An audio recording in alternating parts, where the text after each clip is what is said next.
Hi everyone, I know you are watching this content to accompany your sleep. So before we start, I want to know where you are watching from and what time you are watching. Also, don't forget to like, comment, and subscribe. Let's jump straight into the story. An American student named Maricela Botella Valadez planned to simply have a good time at a popular nightclub, where she unexpectedly met an aspiring rapper who showed interest in her and suggested they continue the evening in a more intimate setting. However, the new acquaintance was already in a relationship, and a complicated one at that. He was part of a rather unusual love triangle, and the other participants did not appreciate the sudden appearance of the young beauty. Her naive trust cost the young woman her life, but the case turned out to be anything but straightforward. It involved insane jealousy, the desire to cling to fading youth, occult practices, and even an international search for fugitive criminals. Nevertheless, thanks to the Herculean efforts of the investigators, it was possible to find all participants of the crime and establish the role of each. What is known about Maricela? Maricela Botella Valadez was born in 1997 in Seattle, the largest city in the state of Washington. She was the eldest of two children in a family of Latin American descent, raised alongside her younger brother. People described her as a sweet, sociable young woman who always had many friends, performed well in school, and after graduating, became a student at a prestigious university. Furthermore, Maricela was considered truly beautiful, petite, slim brunette with big brown eyes, luxurious hair, and a flawless figure. She always had a host of admirers, loved being the center of attention, enjoyed lively parties where she could have fun, and cherished every day. On Saturday, October 3rd, 2020, the student flew to Dallas to meet up with old friends. However, by Monday morning, she planned to return. Her brother was supposed to meet her at the airport on October 5th, after which they would head to the university together, but the plane arrived without her. The search for the missing student, when all the passengers from the flight arriving from Dallas had left the airport, her brother realized that Maricela was not among them. Concerned, the young man tried to call his sister, but her phone was turned off. He then called their parents to inform them about the situation. Since Maricela was a serious and responsible young woman, it was out of character for her to disappear without warning and not show up for university classes. The family started calling her friends in Dallas, trying to find out where she might have gone and where she was last seen. It turned out that the night before, she had been partying at one of the city's most popular clubs, where she met a black man named Chuck. The pair danced, enjoyed themselves, and had alcoholic drinks, after which they disappeared together. Maricela was not seen again, and her phone went unanswered. The information seriously alarmed and frightened her parents, so they immediately decided to report her disappearance to the police. It turned out that the young woman had indeed bought tickets for a flight to Seattle, but for some reason she had not boarded the plane. No one had seen her since that night, and no one knew where she might be. It was necessary to find out who Maricela's new acquaintance was, where they had gone, and whether she had gone with him willingly. Examining footage from external surveillance cameras located around the club, law enforcement officers saw the missing student leaving with a young man whose face could not be clearly seen on the video. According to the footage, she appeared to be walking with him voluntarily. The pair got into a black Audi car and drove off in an unknown direction. The mysterious new friend. Since the disappearance of 23-year-old Botella Valadez, several days had passed, and she had still not contacted anyone, nor had she logged into her social media accounts, and there were no transactions on her bank cards. The police needed to identify the stranger she had left with as soon as possible to understand where to look for them. One of her missing friends mentioned that her companion was possibly named Chuck, but that information was insufficient. Soon, thanks to the street camera footage, it was possible to determine the direction the car had traveled. Additionally, it turned out that the pair had stopped at a supermarket, where they also appeared on camera footage. Both looked happy, smiling, and showing affection for each other. The young woman picked out several drinks and candies, and the young man paid for everything at the checkout using a card in the of Charles Beltran. Thus, it became clear who Maricela had left with. Beltran was a 31-year-old musician, and even considered a rising local rap star. However, the man had a criminal past, having been incarcerated twice for robbery and armed assault. He had served less than 3 years, and was released on parole. Recently, the young man's career was on the rise, and he was even preparing to release his own music album. It was soon discovered where Charles lived, and by checking the cell phone carrier's data, it was revealed that the missing student's phone had been active at that fatal night's location. However, the house was owned by a woman named Lisa Dyke, and the musician was just renting a room from her. The very strange house. When police accompanied by an FBI agent assigned to investigate the girl's disappearance visited the address, the house was empty. They were only able to contact Lisa Dyke by phone as she claimed to be out of state on business. She confirmed that Charles Beltran had been renting a room in her home, but claimed that he moved out a couple of weeks ago, and she had no knowledge of his whereabouts since. Since law enforcement was unable to locate or contact the sole suspect, they obtained a warrant to search the house where he had lived. What awaited them inside was a collection of unexpected and frightening discoveries. The house was in chaos, with disorder and unsanitary conditions prevalent. It seemed as if the occupants had left in a hurry, taking only the most necessary items and leaving everything else scattered around. The kitchen sink was piled high with dirty dishes, moldy food remnants sat on the table, and trash littered the corners. Notably amidst all this mess, numerous empty bottles of cleaning and detergent products were found scattered around, with traces on the floors and carpets, as if something had been thoroughly scrubbed. In one of the upstairs rooms, a peculiar and even sinister black statue of death, draped in a black cloak and holding a scythe, stood. It could have been mistaken for a quirky piece of decor, but it was set up as a sort of altar with wax candles, dried flowers, and 2 metal bowls. It resembled the Mexican religious cult of Santa Muerte, translated as Holy Death, where a female deity representing death is worshipped. The house and the atmosphere within seemed more than just strange. It felt as if something terrible had happened here, and afterward, the occupants hurriedly cleaned up, packed the essentials, and simply fled. To ascertain this, a more thorough examination was conducted using special tools to detect traces of blood. This revealed numerous wiped bloodstains on the floor in one of the bedrooms, in the bathroom, and in the hallway.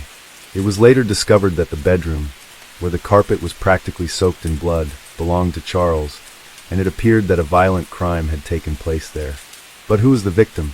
The missing girl, the tenant himself, or someone else?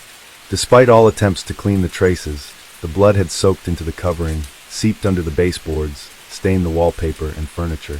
Experts compared the found traces with Maricella's DNA, and any last doubts were dispelled. The blood belonged to the girl.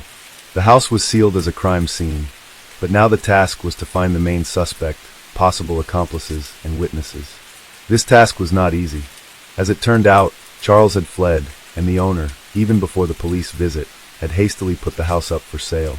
Therefore, the police decided to learn as much as possible about everyone who had recently lived in this house. The love triangle. Neighbors revealed that 3 people lived in the house: 57-year-old Lisa Dyke, 48-year-old Nina Morano, and 31-year-old Charles Beltran. However, the nature of their relationship and their sudden disappearance remained unclear. It was necessary to investigate each individual's background and find and interrogate them as soon as possible. The house owner, who was the only one reachable by phone, had worked many years as a lawyer, known as a commanding, ambitious, and quite contentious woman. She had been married 3 times, and after becoming a widow several years ago, received a substantial inheritance. There was no financial necessity for her to rent a room to some guy, nor was Lisa known for her charity, suggesting she had some other interest in the matter. The young black man named Charles, or simply Chuck, Beltran, dreamed of making it on the music scene to build a rap career, but he lacked both money and connections, and his criminal past hindered him. However, about a year ago, he met Dyke, who moved him into her house, helped set up a small recording studio there, and even sponsored the filming of several music videos for the aspiring rapper. Moreover, she even bought him a car, paid for his entertainment and fashionable clothes, while insisting that their relationship was strictly business, and she saw great potential in this talented young man. The money she spent on him was an investment. The situation with Nina Morano was even more intriguing. She and Lisa had been in an intimate relationship for a long time, and after Dyke became a widow, she stopped hiding her affair with her lover. Moreover, several months ago, the women officially legalized their union by getting married. Nina moved into her spouse's house, where Charles was already living. According to a close friend of hers, Lisa had an intimate relationship with the young musician. Although she vehemently denied this, she secretly told her friend how amazing a lover he was. Apparently, she was in love with him because after their relationship began, Dyke desperately tried to look younger. She lost 55 pounds, changed her image, started wearing bright makeup, and even got several colorful tattoos. Most importantly, she evicted her own children from the home, who in her view were already grown enough and interfered with her personal life. Clearly, Chuck also had a vested interest in living with a wealthy, albeit older lover, as she solved all his financial problems and helped him build a music career. However, he was a noticeable, attractive man in good physical shape, so women did not ignore him. He often engaged in fleeting flings with young women, which drove Lisa insane with jealousy. But what role did Nina Morano play in this whole story, and specifically in the case of Maricella's disappearance? According to the same close friend, Lisa's spouse was part of this strange love triangle, and was the only woman with whom Dyke not only allowed her young lover to sleep, but even insisted on it. Nina was also a successful lawyer and a very affluent woman. Thus, this trio lived in pleasure, sparing nothing. Interestingly, after their wedding, both women took the boy's last name, so the house was occupied by Charles, Lisa, and Nina Beltran. Where did the house's inhabitants vanish to? It was discovered that since the student's disappearance, no one had been seen at the house where her blood was found. Lisa was only contacted once. She answered a few questions, stated she was in another state, and thereafter her phone went unanswered. Nothing was known about the fate and whereabouts of Nina, as well as the main suspect, Charles. By tracking mobile phone signals, it was determined that on the night of October 5th, all three inhabitants, as well as the missing Maricela, were in the house. By early morning, their device signals had moved to a suburban area of Dallas, in a fairly deserted wooded area. Then the signals disappeared, and a few days later, Lisa only responded from her second work phone, which later also became unreachable. The mutilated remains. Using geolocation data from the mobile devices, the route taken that night by the sought-after group was traced, and the stops they made were identified. It was presumed that somewhere in this area, they might have disposed of the missing student's body. This defined a broad search radius, but the area was vast and difficult to navigate, so progress was slow despite efforts. Closer to the new year, the search operation was halted as neither the body nor any clues were found. However, in March 2021, a local hunter wandering through the woods stumbled upon a human skull that appeared relatively fresh. He promptly reported his find to the police, and the remains were soon brought to a forensic laboratory for necessary examinations. Dental records confirmed that the body belonged to the Seattle student who had been missing for nearly half a year. However, the advanced state of decomposition and damage caused by wild animals made it impossible to establish the exact cause of death. Notably, several characteristic marks on the bones suggested knife wounds, but it was unclear whether these were the fatal injuries. The arrest of the first suspects. Soon after the grim discovery in the forest, authorities managed to track down Lisa, who had moved to Florida with Nina and rented a house in Miami by the ocean. Unfortunately, only Nina could be apprehended, while her spouse, learning about the situation, hurriedly went into hiding. There were no traces of Charles, although he periodically communicated with former girlfriends via messengers. In her last correspondence, Dyke mentioned that the young woman's body had been found and warned everyone to be extremely cautious as the police were on their trail. Nina, now incarcerated, refused to provide any information, claiming she knew nothing about Maricela's fate. Meanwhile, Lisa, using all her connections, attempted to hire a good lawyer for her spouse. It also emerged that while in Florida, Nina had put her house in South Carolina up for sale, trying to liquidate it as quickly as possible. It was likely that the women needed the money to continue hiding or to leave the country altogether. A month later, authorities successfully located and arrested Lisa, after which both women were transported back to Gallas. Initial interrogations yielded no results, and a bail of $500,000 was set for each suspect. They managed to post the significant amount and were released under house arrest. However, the women were fitted with tracking bracelets, which allowed their whereabouts to be monitored. A bold escape attempt. In August of the same year, police traced Charles to Utah, hiding at the house of one of his ex-girlfriends. The woman, who was raising a 5-year-old son fathered by Beltran, was so pleased that the child's father had returned to her that she didn't question the reasons for his unexpected decision. The arrested man initially refused to testify or cooperate with the police. He still hoped that his wealthy lover, using her money and connections, would hire a good lawyer for him and help him avoid prison. But soon the situation drastically changed. On Christmas Eve of December 2021, the tracking bracelets worn by Lisa and Nina, who had been released on bail, suddenly went offline. Due to holiday chaos and high activity, it took until the next day to send a squad to their location, but by then the suspects were nowhere to be found. It soon turned out that they had been meticulously planning their escape for months, and by the time the police went after them, they had already illegally crossed the border into Mexico. From there, they flew to South Korea, and their trail was lost in Cambodia. The FBI was once again involved in the investigation, working with the Cambodian police and immigration services to track down the fugitive suspects. The women came under law enforcement's radar after withdrawing a large sum of money from an ATM. They tried to pay in cash everywhere to avoid revealing their whereabouts. ATM cameras helped identify the fugitives, and another camera on a neighboring building captured the license plate number of the car they arrived in. This information led to the who took the police to the house rented by the extravagant foreigners. The women were rearrested and extradited to the U.S. in February 2022, where justice was to be served. This time, bail was denied, and they were sent directly to jail. Charles's candid confessions. By then, Chuck had fully realized that his lover was not going to save him from prison, and was only concerned about herself, leading him to express a desire to cooperate with the investigation and start providing information. His account of the events of that dreadful night horrified many. Beltran confessed that he had been in an intimate relationship with the homeowner, Lisa, and her spouse, Nina. According to him, he engaged in these relationships for money and the opportunity to advance his music career.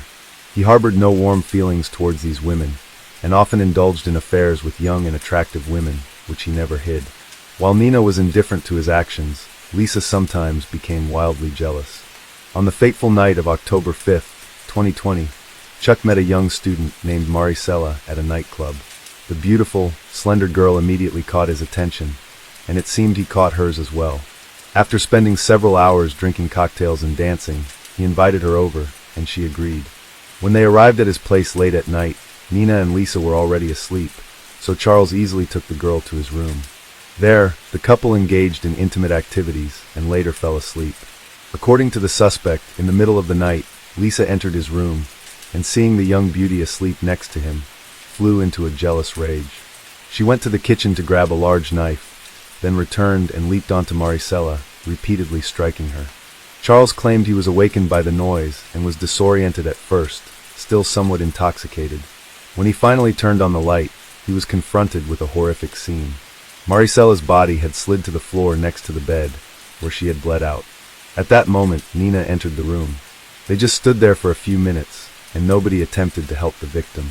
When Chuck regained his composure, he realized that the crime might be pinned on him since he had a criminal record, and his influential lovers could escape punishment.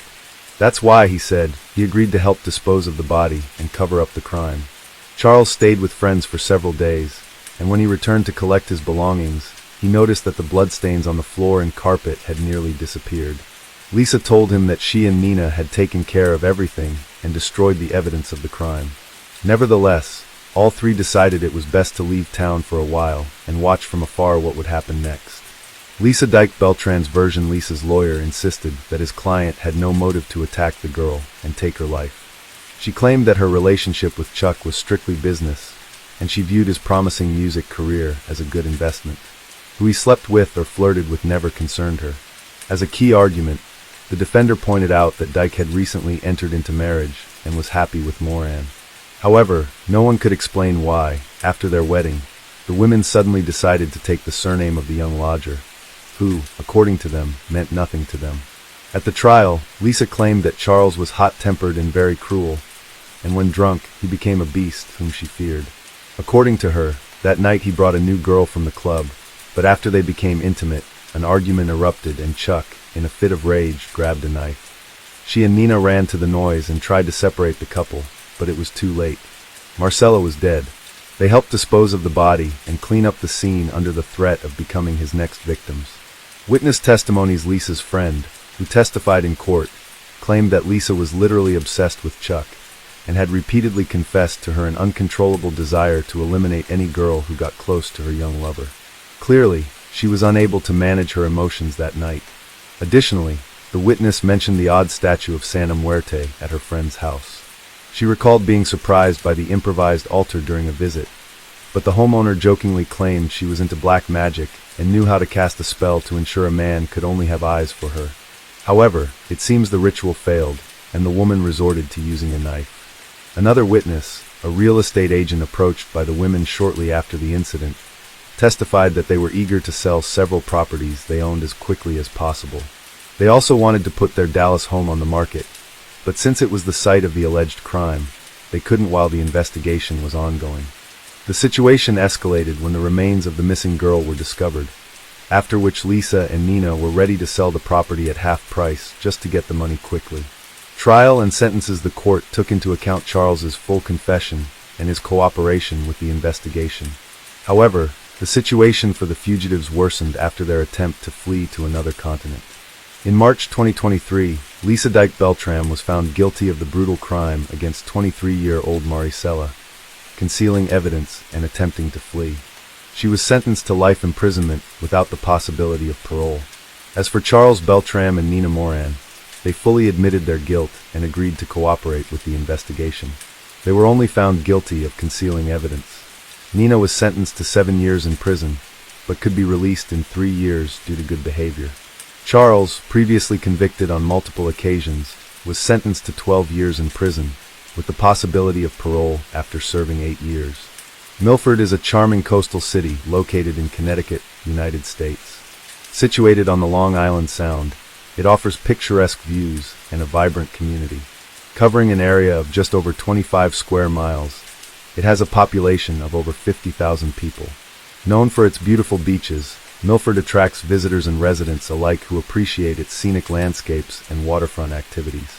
The city boasts a rich history dating back to colonial times, with a blend of historic architecture and modern amenities. The people of Milford would never know that a tragedy was about to befall there in 2022. But first, let's uncover the layers of her past. Julie Minogue entered on July 19, 1982, in the charming town of Goshen, New York. She was blessed with loving parents, Gerald J. Minogue and Sandra Barish Doper, who nourished her alongside her 2 siblings, sister Allison Barati Corcoran and brother Peter Gerald Minogue. Growing up, Julie thrived academically, attending the esteemed Monroe-Woodbury schools and later graduating from Monroe-Woodbury High School. She further pursued her education at Orange County Community College, expanding her knowledge and embracing new experiences along the way. After college, Julie Minogue became a devoted medical assistant at Connecticut Coastal Obstetrics Gynecology and found joy in various aspects of her life. She embraced an active lifestyle, which was regularly engaging in running and walking to keep herself energized. However, her true passion lay in being a mother to her 2 sons, Nicholas Keith Turner and Sean Michael Turner. The details about her marriage and husband are unknown at this point. Julie's dedication and love as a single mother were remarkable, shaping the strong bond shared among them. Julie Minogue found love once again in 2017 and got into a relationship with a man from Roxbury named Ewan Anthony DeWitt. Together, they welcomed a son in 2019 named Luke Anthony Minogue into their lives. However, as time passed, difficulties arose in their relationship, which led Julie to make the decision to leave Ewan in 2021. She moved with her sons to a condo on Salem Walk in Milford, and their well-being remained her top priority. In 2022, Nicholas, the eldest son, was 21 years old and had bravely served his country in the Coast Guard, while Sean, at 17 years old, was a vibrant young man and was thriving as a high school senior. Her son with Ewan, Luke, was 3 and a bright light in their household. Julie herself was 40, and all seemed well for her and her 3 boys. But tragedy was waiting just around the corner. Late at night on December 6, 2022, 17-year-old Nicholas Minogue was startled awake by chilling screams. He didn't wake up at the first noise, and he dismissed it thinking that it could just be echoes from the neighborhood. But the cries were growing louder and more urgent, and he realized something was terribly wrong. Concerned about his mother's safety, Nicholas rushed down the stairs. As he descended, amidst the darkness, he caught a glimpse of a chilling scene. A man wielding an axe and his mother lying on the floor, her body drenched in blood. In the midst of the chaos, Nicholas heard the haunting words, "You didn't believe me," ringing in his ears.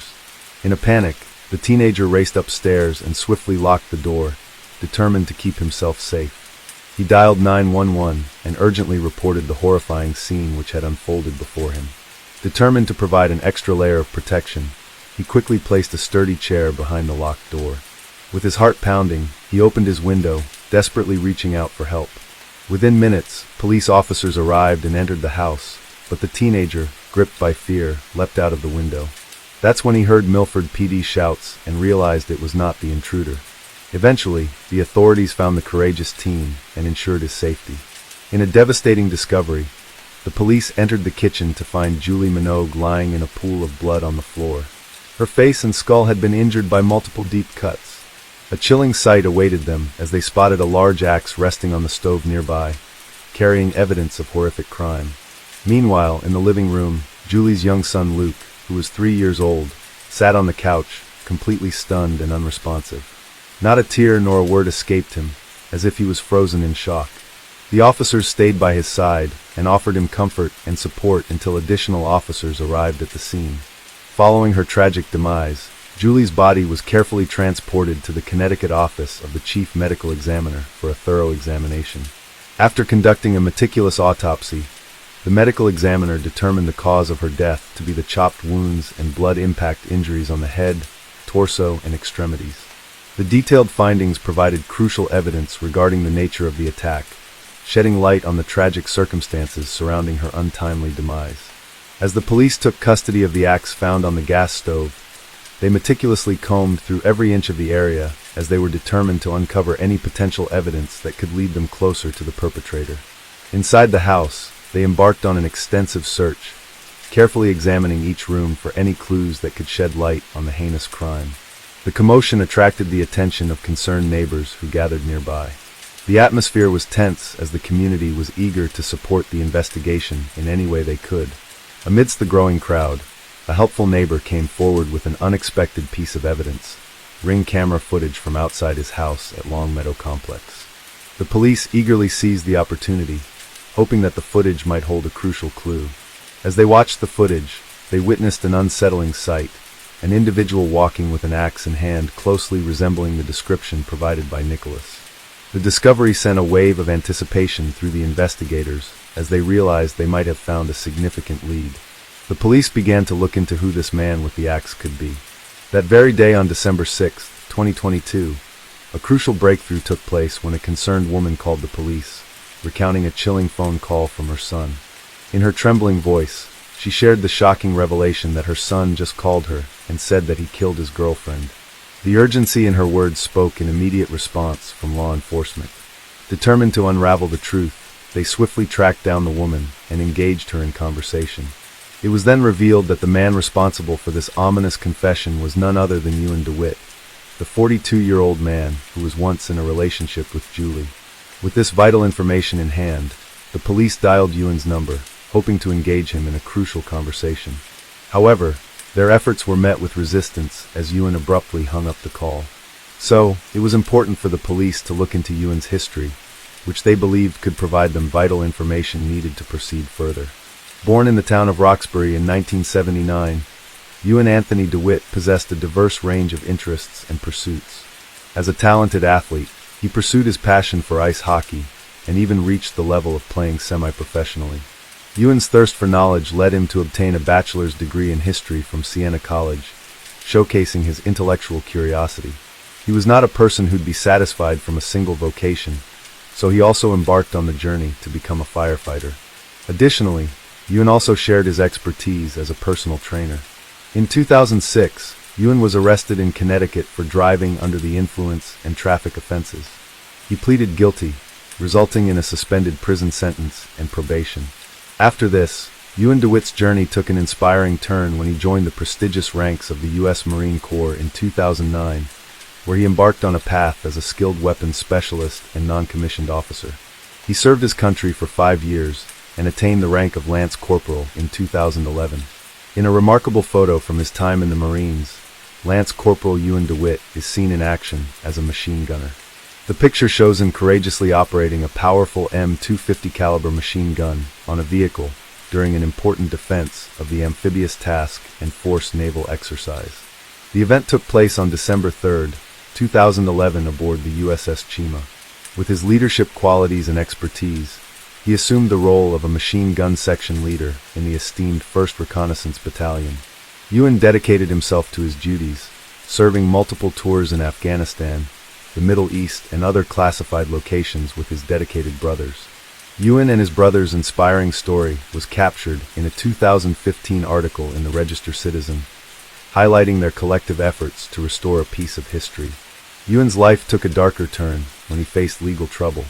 In November 2019, the Milford police arrested him for assaulting a victim, which resulted in a protective order being issued by the court. The case remains unresolved, as court records revealed that it was still pending. With his next court date scheduled for April 14, 2023, Ewan maintained his innocence by pleading not guilty. He was released on a $20,000 bond, awaiting the judicial process to unfold. Ewan's troubled past included a disturbing incident in which he was arrested for his actions towards Julie shortly after the birth of her son. Reports stated that he'd thrown a large object at Julie Minogue and had also destroyed her phone to prevent her from calling for help. Fearing for her safety, Julie sought refuge at a neighbor's house in contact of the authorities. The incident highlighted the alarming nature of Ewan's behavior and its impact on those around him, adding another layer of intensity to the unfolding events. In 2021, he faced charges of assaulting emergency personnel and a female in Wake County, North Carolina. Court records indicated that he pled guilty and received a combined jail sentence of 95 days, although the exact duration of his incarceration remained unknown. These encounters with the law showcased a pattern of concerning behavior, raising further questions about Ewan's character and past actions. Behind Ewan DeWitt's troubled history, a darker pattern of violence emerged, specifically targeting Julie Minogue. Several protective orders were filed against Ewan due to previous instances of domestic violence. These orders were issued in November 2019 and January 2021, and were put in place to safeguard not only Julie, but also the children who were present during those incidents. One such incident involved Ewan being intoxicated and engaging in a heated argument with Julie.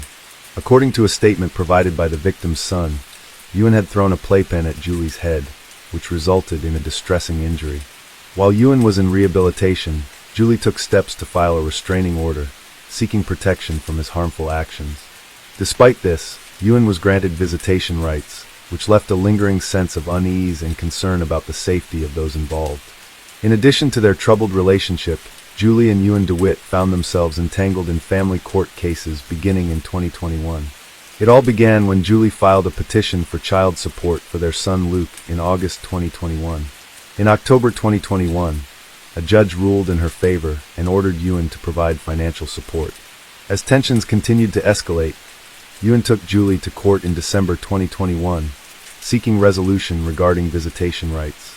The court intervened and granted supervised visitation for Ewan in April 2022, with a scheduled hearing in April 2023 to further address the matter. These legal battles shed light on the complexities and challenges faced by Julie and Ewan as they navigated their post-relationship dynamics. As the investigation progressed, new details were revealed that on November 14, 2022, just 3 weeks before her death, Julie took a decisive step by visiting the Milford Police Department to file a complaint against Ewan. She alleged that he bombarded her with over 200 text messages within a span of just 2 days, despite the existence of a protective order that explicitly forbade him from contacting her. Officer Scott Nablin listened to Julie's concerns and diligently collected evidence of the text messages from her phone, further solidifying the case against Ewan. In a heartfelt plea for protection, Julie Minogue expressed her deep concern for her safety and the well-being of her children in a sworn affidavit submitted on November 17, 2022.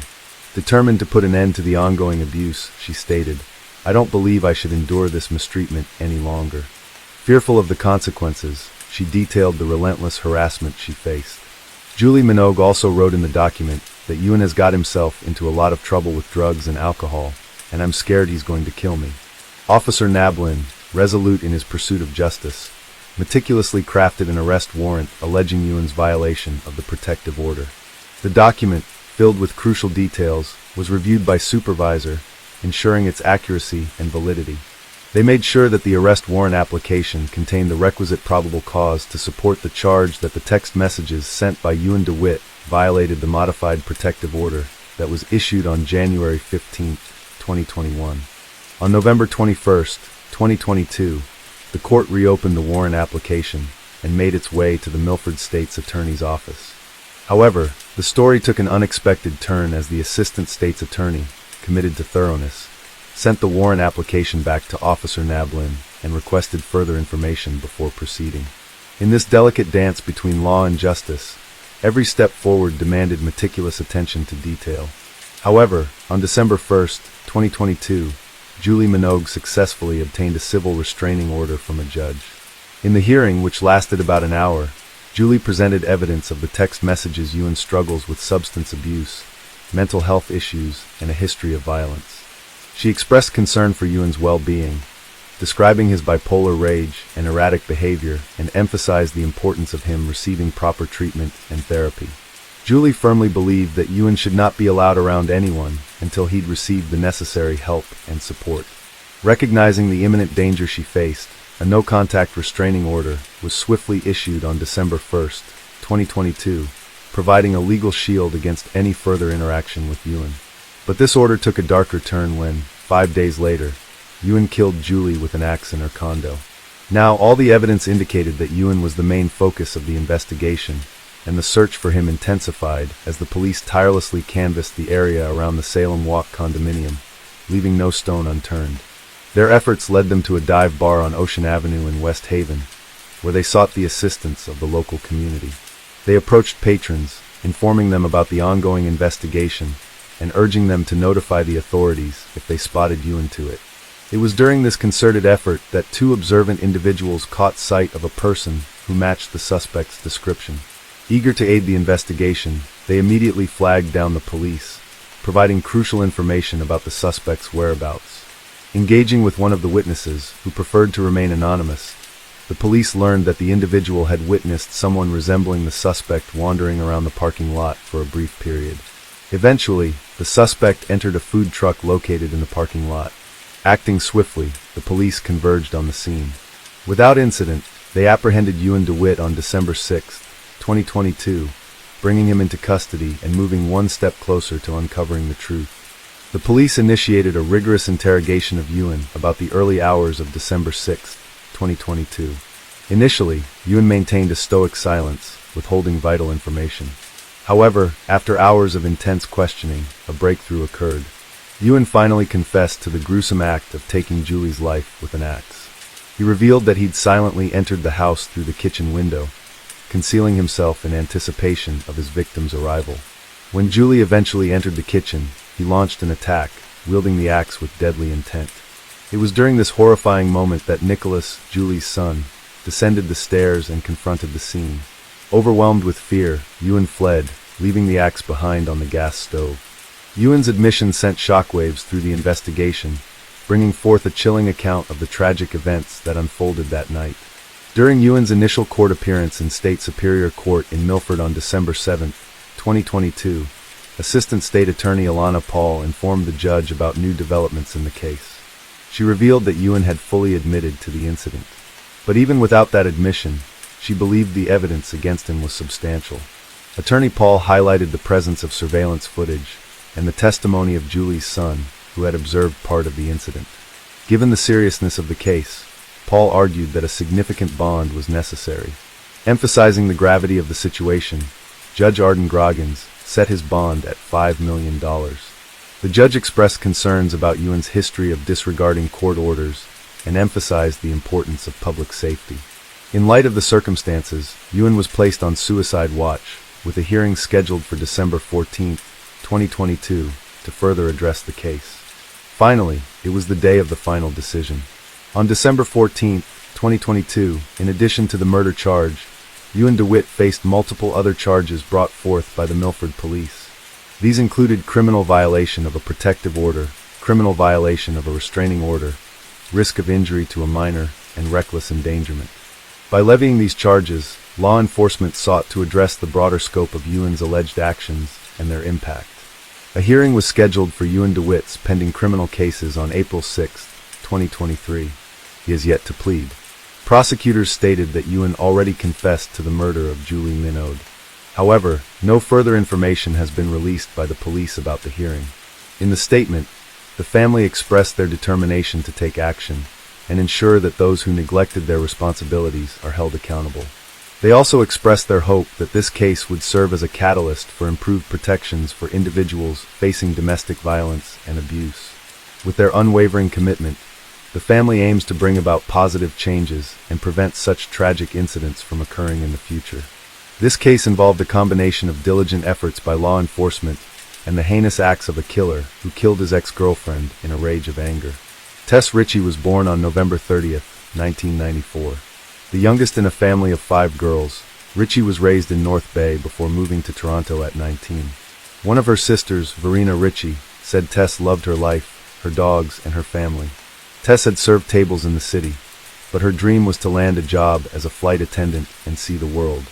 She was taking steps to do just that, having completed the flight attendant course at Seneca College in North Toronto. At the same time, she was trying to get a job in one of the major hotels in Toronto.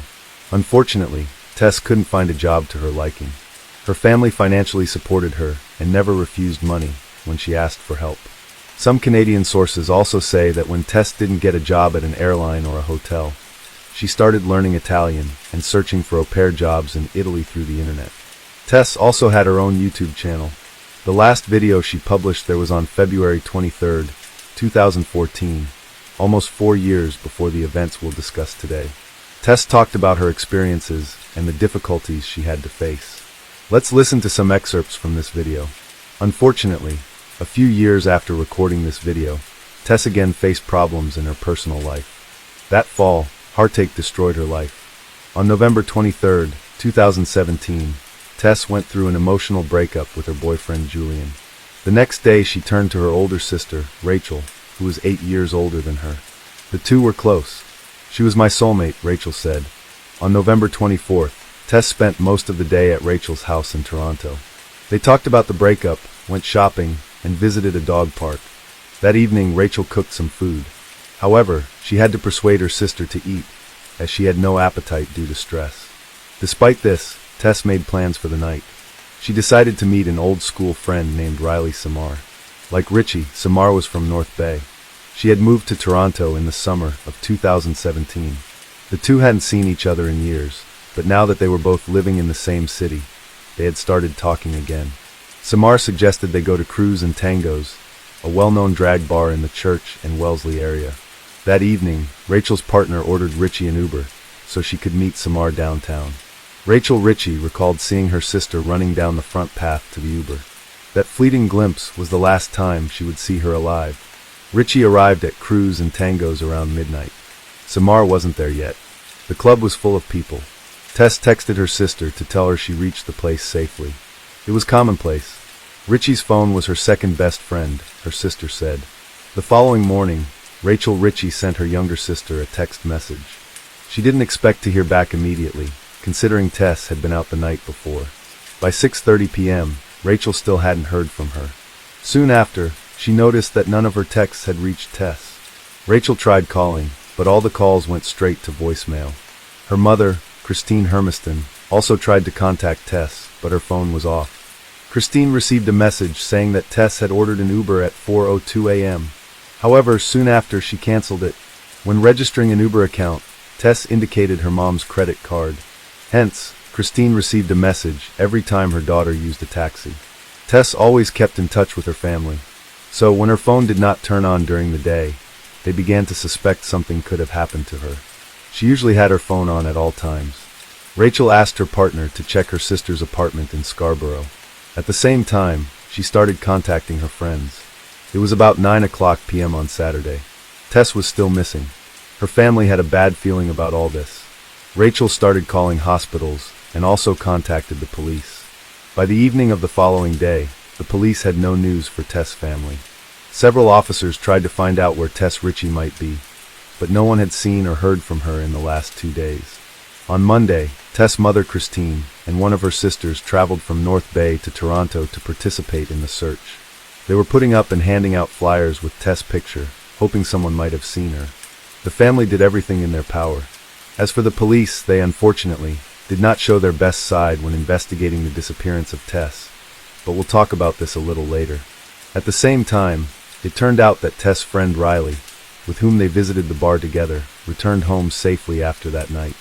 When they asked Riley if she knew where Tess had gone, She said she and Tess had drunk a lot, which resulted in the bar's security asking them to leave. They left the bar shortly after 2:00 in the morning and went to Wellesley Street to eat something.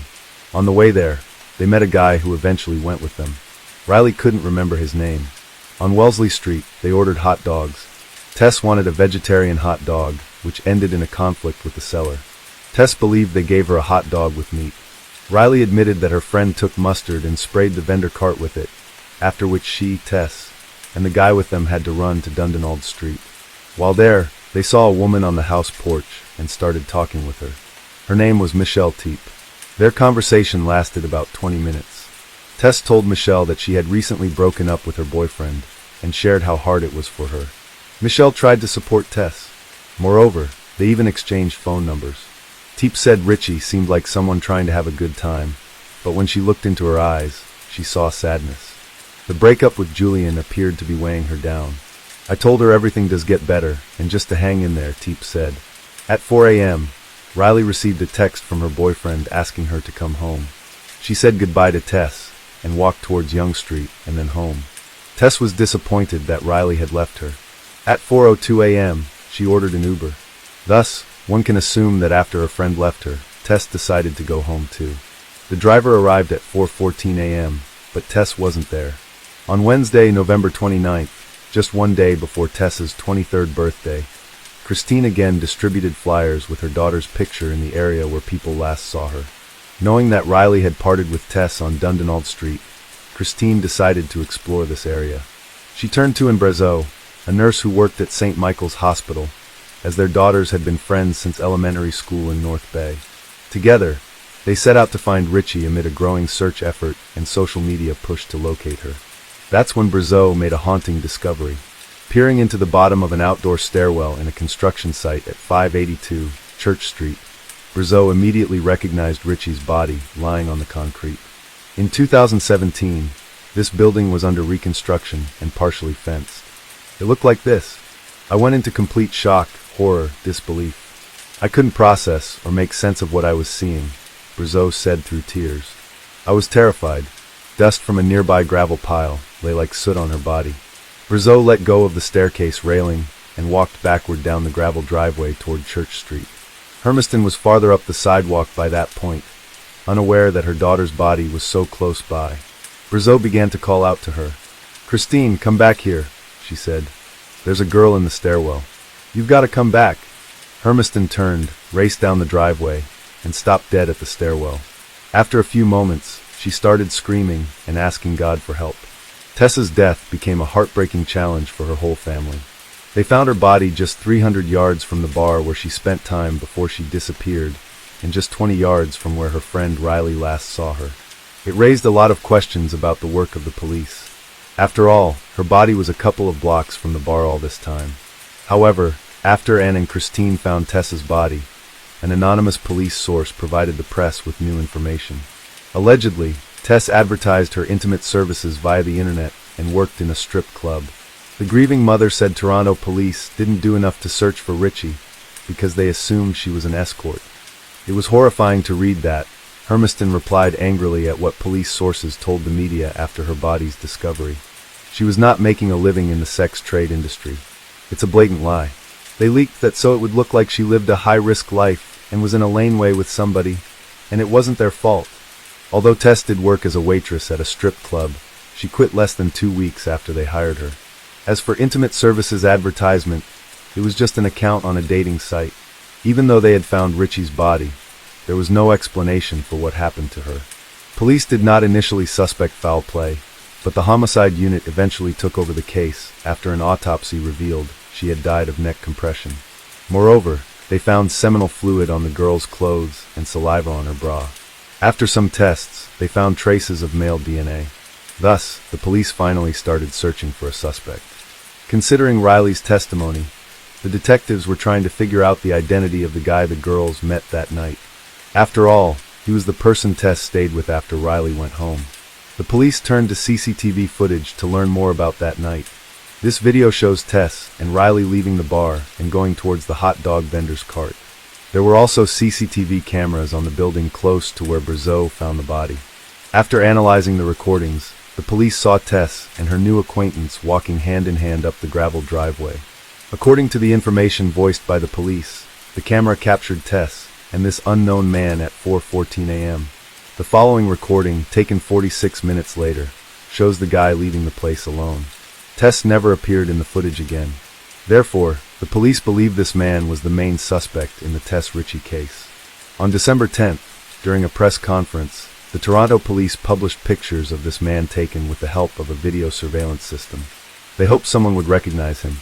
The pictures, taken by an ATM camera, were of poor quality. An ATM was next to the place where Ritchie bought hot dogs. In the evening of the same day, the police discovered the identity of this man. Oddly enough, after seeing the published images, the man called the police station himself. "I'm the guy in the photo," he said. The person who was with Tess that night was 21-year-old Kaylin Schlatter. In the fall of 2017, Schlatter was 21 and living with his parents and younger brother at their North Toronto home. He had completed a year of postgraduate study as a car mechanic and worked with his dad in construction. Schlatter, his parents, and one of his lawyers went to the police station, where he briefly spoke with detectives but refused to testify. His parents brought some food and a bottle of water for their son. In the end, they provided police with some crucial evidence. While still at the police station, Schlatter threw an empty water bottle into a trash can. The police promptly seized it and sent it for forensic medical examination. It took some time, but eventually, they determined that the DNA sample on the bottle and DNA samples extracted from seminal fluid and saliva found on Tess Ritchie's body belonged to the same person. Police planned an undercover operation to monitor Schlatter for several weeks, but the DNA results accelerated the process. Schlatter was arrested around 11 p.m. on February 4, 2018, after watching the Super Bowl with his family at the Cineplex Cinemas Queensway in Etobicoke. They took him to 13 Division and placed him in a holding cell at 3:19 a.m. on February 5th. Two other men were locked in holding cells on either side of him. Schlatter had no idea both were undercover cops and that he was about to give them an abundance of evidence. The three men sat in separate nondescript holding cells with a combination toilet and sink as well as a bed. Schlatter was locked in a cell between the two cops, with all three men facing the same wall. None of them could see each other, but that didn't stop them from talking for hours. Schlatter told these policemen about his passion for card games and his ability to seduce women. According to him, he has slept with more than 40 women, even though he was only 21 years old. However, he did not mention that he liked both men and women. As it turned out later, Schlatter did not meet Tess and her friend Riley on the street. He was in the same bar as them. That's where he first noticed them. This recording was made shortly before security asked Tess and Riley to leave the bar. Here's Riley and here's Tess. And this is Schlatter. Schlatter also told undercover officers about Tess. At first, he said that she was alive when he left. Shortly after, Schlatter added that something could have happened because alcohol clouded his mind. He thought he was not capable of it. The police charged Kaylin Schlatter with taking the life of Tess Ritchie, but of course, he denied his guilt. In June 2018, two police officers, Alan McCullough and Michael Jones, were charged with 2 counts of misconduct for neglect of duty under Ontario's Police Services Act. According to the notice of hearing, they allegedly failed to thoroughly search the adjoining property or immediate area, interview neighbors, and notify a supervisor. If they had followed protocol, Christine Hermiston stated, they would have found her. She was lying just around the corner. Despite all this, both officers remained working in the police, but received penalties. As for Kaylin Schlatter, during the 7-week trial held in 2020, his defense tried to prove his innocence, arguing that someone else could have approached the stairs where Tess was lying by climbing over the fence on the other side of the building, and thus remain invisible to the cameras. The lawyers even gave the name of another suspect, but the police thoroughly checked and interrogated this person, finding no evidence linking him to Tess' death. DNA evidence pointed to only one person, Kaylin Schlatter. Schlatter was a slight man who appeared soft-spoken in court. He said he has a speech defect that causes him to slur his words and stutter sometimes. Trying to explain the presence of his DNA on Tess' belongings, he said she offered him to hide from prying eyes. At 4:02 a.m., Tess Ritchie ordered an Uber. The driver arrived at the pickup point at 4:14 a.m., but Tess wasn't there. Instead of letting Ritchie meet her Uber driver, Schlatter again approached her. They sat down on a bench at the corner of Church and Dundonald. Tess seemed a bit more upset from the argument, so I walked over to her to check if she was alright, Schlatter said. He said it was Richie who asked him to sit and talk. It's impossible to corroborate his account, as there is no sound on any security video from the area. Schlatter testified Richie was bummed about her breakup, so he started talking about the dissolution of one of his previous relationships to make her feel better. She listened intently, he said, and even declined a phone call during their conversation. It was a lie. The police examined Tess' mobile phone records and discovered no one had called her during their conversation. Later on she asked if it's okay if she kisses me, Schlatter said. We stand up and give each other a hug and kiss. These words could not be confirmed either, since there weren't any kisses on the CCTV footage available to the police. According to Schlatter, Richie asked him to follow her to the driveway at 582 Church Street and down into the property's outdoor stairwell. The prosecution considered these words a lie because, at that time, the Uber driver was waiting for Tess. They suggested that Schlatter offered to escort Tess to her car, but he was planning something completely different. We will never know what Kaylin Schlatter told Tess Richie as they walked up Church Street to convince her to walk into the dark at 4 a.m. with a man she just met. Schlatter claimed that he and Tess went down the stairs and started kissing. He wanted more, but Tess said they couldn't go any further. According to Schlatter, they kissed for a long time, which resulted in him ejaculating into his pants. After that, he invited Tess to his house, but she refused and said he could leave, which he did. Schlatter continued insisting Tess was alive when he left. It is important to note that all of the above was Schlatter's story, which the police could not verify. Only 2 people knew the truth about what happened that night. One of them was already dead. The prosecution's witnesses at the trial were Riley, a friend of Tess, and Michelle Teep, a woman with whom they talked that night. They both identified Schlatter. Schlatter not only spilled his guts to 2 undercover cops, he allegedly confided crucial details to a cellmate when they were at a Toronto detention center for roughly 2 months in 2018. The man, who can only be referred to as Yes because of a publication ban, has a criminal record spanning decades, including several break-and-enters and a domestic assault. The informant said he initially felt sorry for Schlatter as he was a young man in jail for the first time. That's why Yes invited him to share his cell while the 2 were in protective custody. But over time, Yes soured on his new cellmate. Schlatter would cry himself to sleep at night because he didn't want to do time and because he missed his mommy. And yet he showed no remorse about Richie's death, Yes said. He said Schlatter told him about his kiss with Richie and that he lost control when she said she didn't want to go any further. He couldn't stop and strangled Tess with a scarf. In court, Schlatter flatly denied that those conversations took place. His lawyer called Yes a manipulative, pathological liar. Putting aside all the testimony and relying only on physical evidence, one can conclude that someone strangled Tess Richie, and only one person's DNA was on her clothes, Kaylin Schlatter. In her closing address to the jury, defense lawyer Lydia Riva portrayed Schlatter as a harmless kid and an innocent young man. As hard as it might be to accept, and as uncomfortable as it might make us feel, the criminal justice system can get it wrong, Riva said. Mr. Schlatter was an easy target. He is easy to blame. On March 23, 2020, the jury found Schlatter guilty.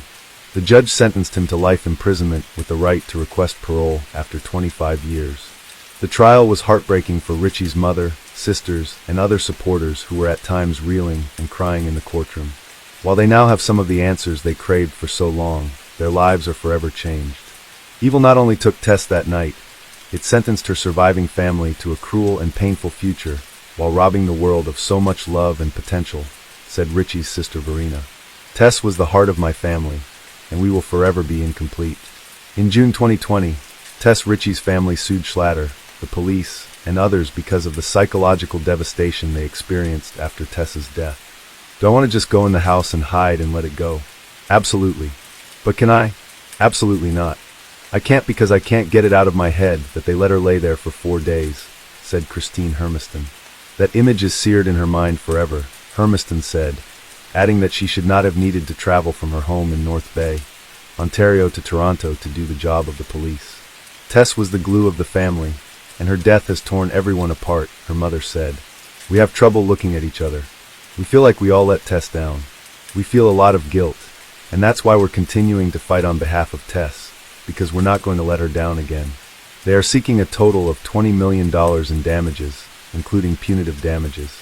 Sometimes, facing a harsh truth is better than the torment of not knowing. That's exactly what Maria Leone believed when her 16-year-old daughter vanished without a trace. Initially, everyone clung to the hope that the girl would be found alive. But time went on. Those hopes began to fade. Maria started praying that her daughter would be found, even if she wasn't alive, so she could lay her child to rest properly. Yet, no one anticipated how dreadful the resolution would turn out. The case involving the murder of young schoolgirl Melanie Stacy Amaya shook Colombia with its brutality and shocking outcome. The most horrifying element was that those involved were ordinary teenagers who had recently been romantically linked. Let's delve into this grim story from the beginning to understand how a love-struck boy transformed into a cold-blooded killer who executed his ex-girlfriend. We will also examine any adult oversights and consider whether this tragedy might have been preventable. Who is Melanie Stacy Amaya? Our focus today is on her life and untimely demise. Born on February 21, 2002, in the small town of San Rafael in northern Colombia, she was the eldest daughter in a modest family consisting of Maria Leone and William Amaya. 2 years later, they welcomed another daughter named Natalie. From an early age, both girls were very close-knit, sharing secrets and developing strong bonds with their mother. Melanie showed creative talents early on. She drew beautifully and had an innate passion for cosmetics. She loved painting her dolls' faces along with those of her mother and sister and even friends, declaring she'd become a stylist and makeup artist someday. Academically gifted too, she did well at school where teachers described her as talented and driven, qualities which made her both sociable and friendly. She could light up any room. Naturally charismatic, it wasn't surprising that Melanie had many friends inside and outside school. Her attractive appearance garnered attention, aided by her adept use of cosmetics. But life took a hard turn when Melanie turned 14. Her parents filed for divorce then, but managed to separate amicably while keeping warm relations intact. Father kept close ties with his daughters, offering both financial support and active involvement in their lives. About 6 months later, Maria started dating a man named Ruben Morales, whom she soon married. Following their wedding, the family relocated to Medellin, a major city in Colombia. Here, Ruben had secure employment, and the girls found ample opportunities for education and personal growth. The stepfather developed an excellent relationship with his teenage stepdaughters. He readily invested in their education and hobbies, ensuring the girls enjoyed a more comfortable life. Treating them as his own daughters, he surrounded them with care and attention. During high school, Melanie began exhibiting a challenging, somewhat rebellious nature. She became seriously interested in music and even contemplated leaving school to focus solely on this passion. Dreaming of becoming a DJ, she requested a mixing desk for her birthday. Additionally, she had several large tattoos on her arms, back, chest, and leg, bold and brightly colored. Her parents did not impede her quest for self-expression, but were shocked upon discovering that Melanie experimented with illegal substances. Beneath her unconventional behavior and appearance experiments was an individual who ultimately led to her demise. On her 14th birthday in 2016, Melanie decided to host a party inviting all her friends along with a DJ. Lacking funds for hiring a professional musician, but receiving contact information from acquaintances, Melanie reached out to 16-year-old Miguel Angel Perea, an aspiring yet talented disc jockey.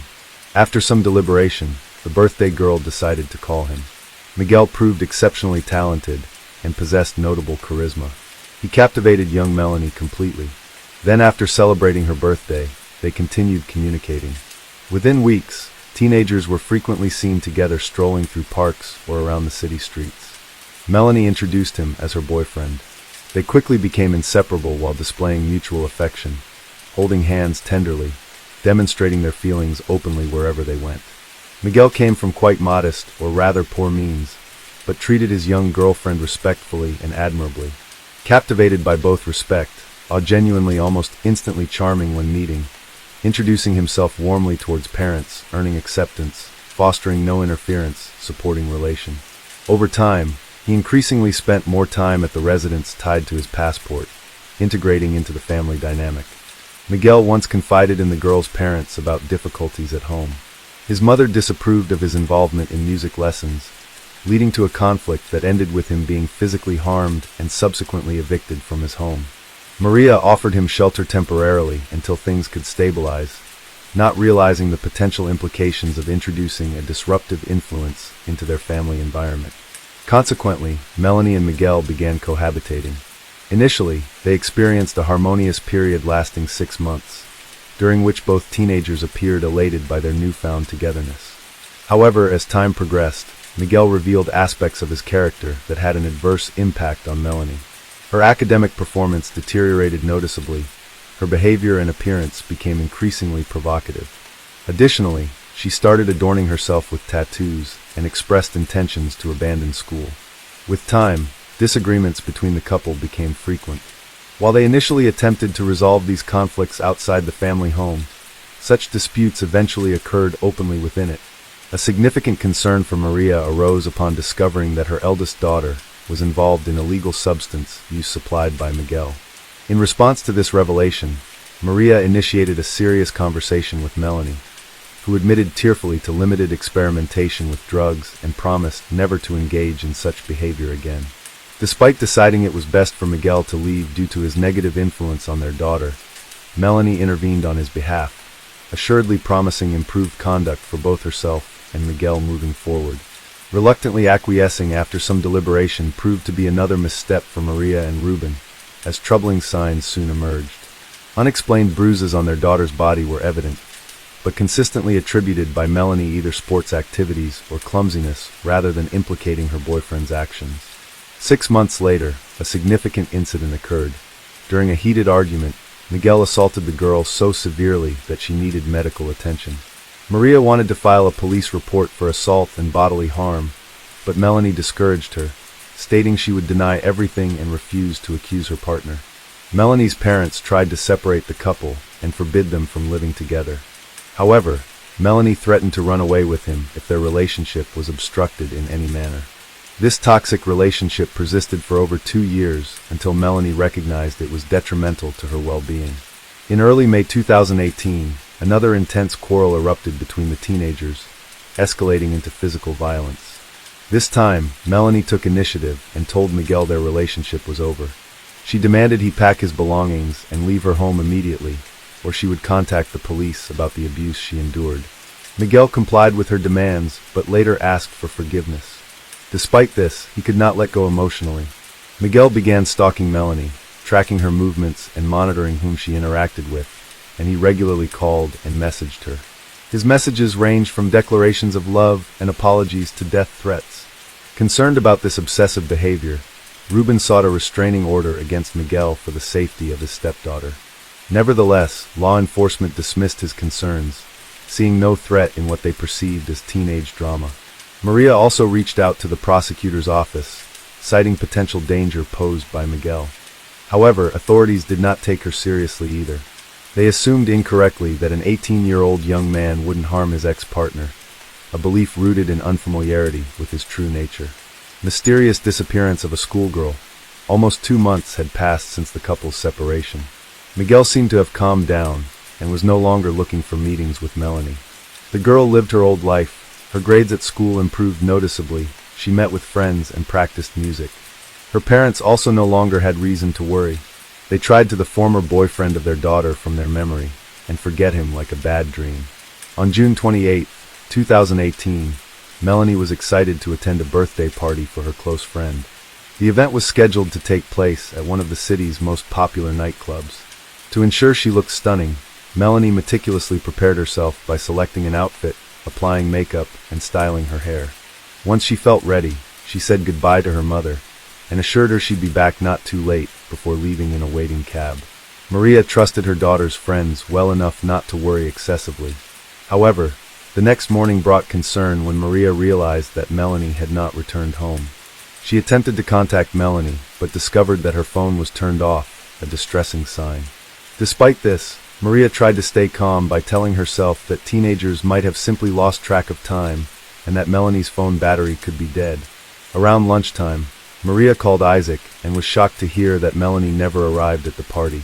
None of their friends had seen or heard from her either. Frantic with worry, Maria began calling all of Melanie's friends and classmates. Unfortunately, no one could provide any useful information about her whereabouts since she left the house. In response, Maria promptly contacted William, Melanie's father, and he rushed over immediately. Together with Ruben, the stepfather, they went to file a missing persons report at the police station. However, they encountered bureaucratic indifference, as authorities noted that it is necessary to wait 24 hours and suggested that Melanie might just be asleep at a friend's place post-party. Refusing to waste precious time waiting passively for answers, the parents along with Ruben decided on taking swift action themselves.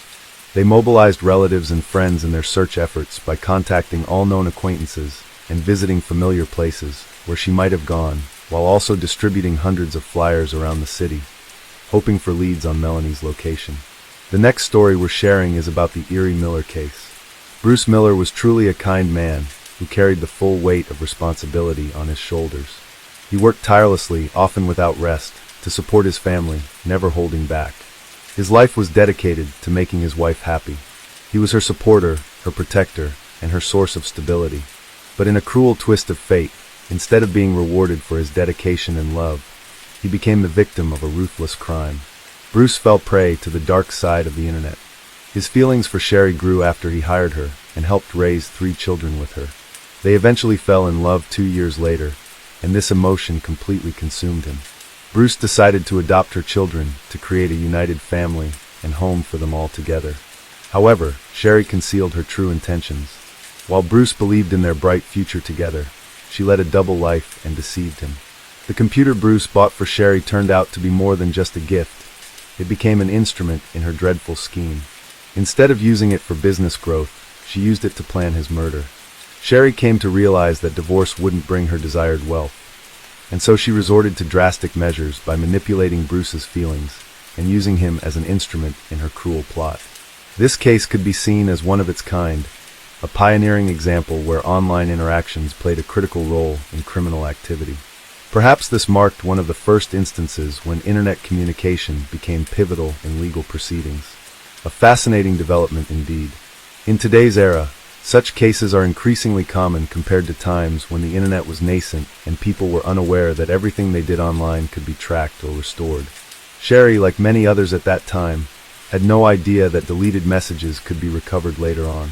It also highlighted how dangerous it is chatting with strangers online, and just how much one's life can change due to this form of communication.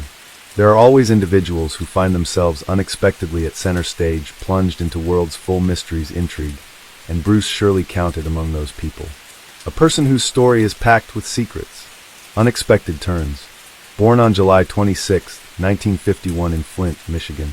During younger years, Bruce worked as mechanic at General Motors factory, but later changed course, opening own business salvage yard, deal-told cars, reselling spare parts, despite handling large cash sums, dealing different social groups, still known generous, kind-hearted individuals, sometimes even bent law falsifying license plates. Though rarely done, didn't have many romantic relationships. Followed marriages, both ending divorce, finally meeting fate, bringing final love. Sherry Miller. Sherry often displayed unusual habits, behavior, according to her friends. She would act as if she were creating a new identity on the internet, while engaging in flirtatious conversations with strangers. People's opinions were divided. Some believed Bruce was aware of it, but chose to ignore it, finding easier to maintain the status quo. Bruce valued his marriage and cherished the provided by Sherry, along with his efforts to adopt her 3 children. Sherry also aimed to preserve their marital bond. She had affection for Bruce and appreciated the appealing lifestyle he offered, even after she had misused his credit cards shortly following their wedding. This did not perturb Bruce much. Their relationship was as volatile as Sherry's personal life itself. They maintained a working routine during the day and spent intimate moments at night. Amid this familial bliss, Sherry's online alter ego began to emerge alongside her growing confidence.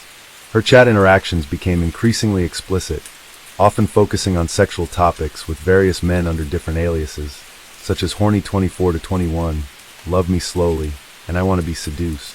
Rather than sticking with consistent contacts, she preferred engaging with new individuals once boredom set in, initiating cycles of flirting anew each time. As per her own explanation, these interactions were mere playful engagements, a game wherein each new man represented another level of progress that boosted her sense of invincibility. This detached mentality eventually led Sherry down a detrimental path.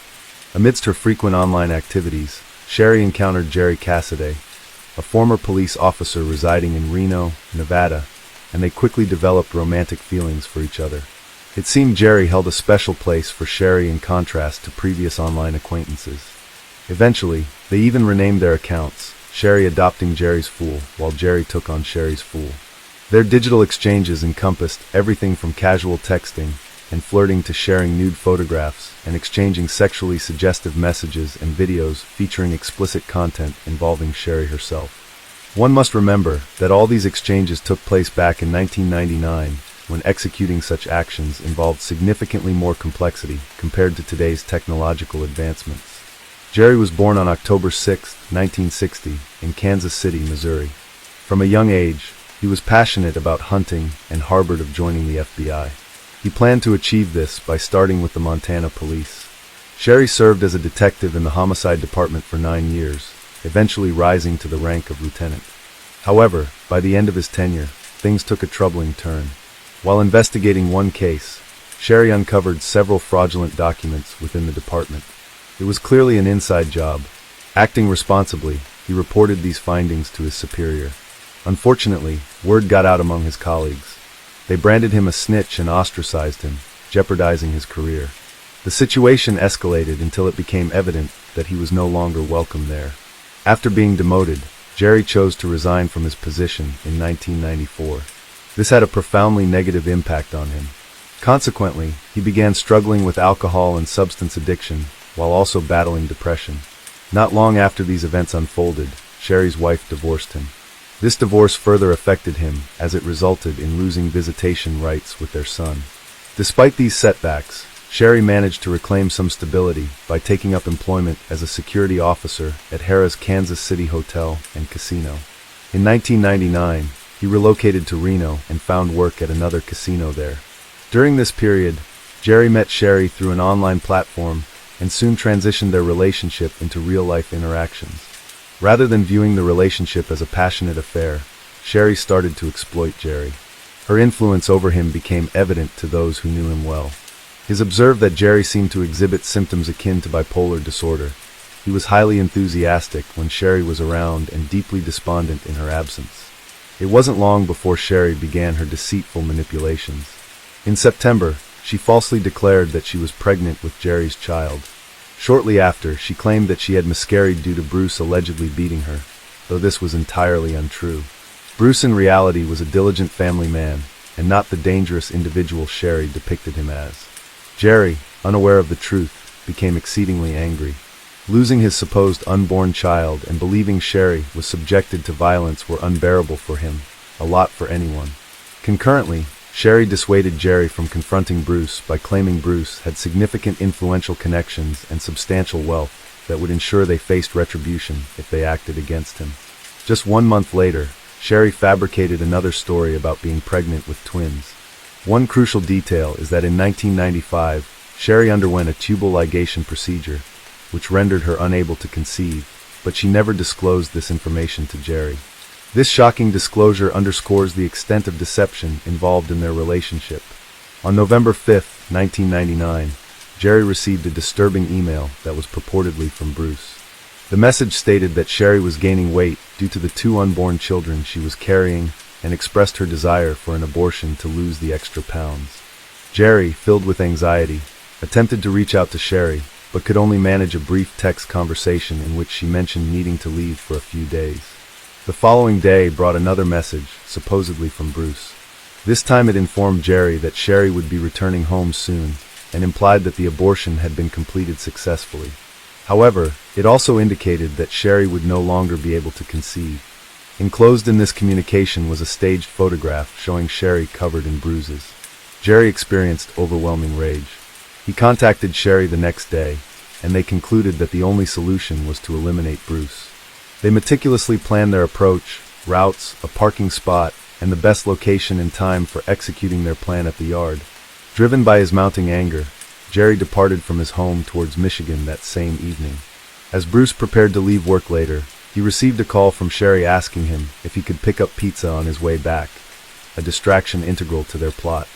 Engaged in this phone conversation, Bruce did not notice when Jerry approached him from behind and pointed a .20 caliber gun at him before pulling the trigger. Having committed the crime, Jerry returned home, while Sherry set into motion their next phase of cover-up activities. She contacted Bruce's brother, Chuck, expressing concern about Bruce's failure to return home yet.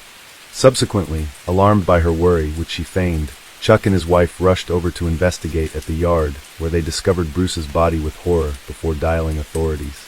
The authorities first suspected a robbery. Bruce's old friend, John Hutchinson, was their primary suspect right away. John owed his employer over $5,000 and had previously been involved with Shaw. His alibi was weak, and he failed the polygraph test. No surprise the police had their doubts about him. Consequently, John was detained for questioning, but due to insufficient evidence, he was eventually released. Subsequently, the case went cold. Officers initially deemed Sherry's behavior after her husband's death appropriate. They were unaware of what she concealed at the time. Shortly thereafter, she was seen enjoying parties frequently. Moreover, and then, she swiftly secured an insurance payout, sold off the business, and withdrew funds from family accounts, thus becoming wealthy overnight. Amidst her festivities and expenditures, she invited her new partner to reside in the house formerly shared with Bruce. Sherry and Jerry's relationship fell apart abruptly after Bruce's death. That was when Jerry discovered Sherry had fallen for another man. He started to feel immense guilt and reflected on the dreadful crime he had committed alongside her.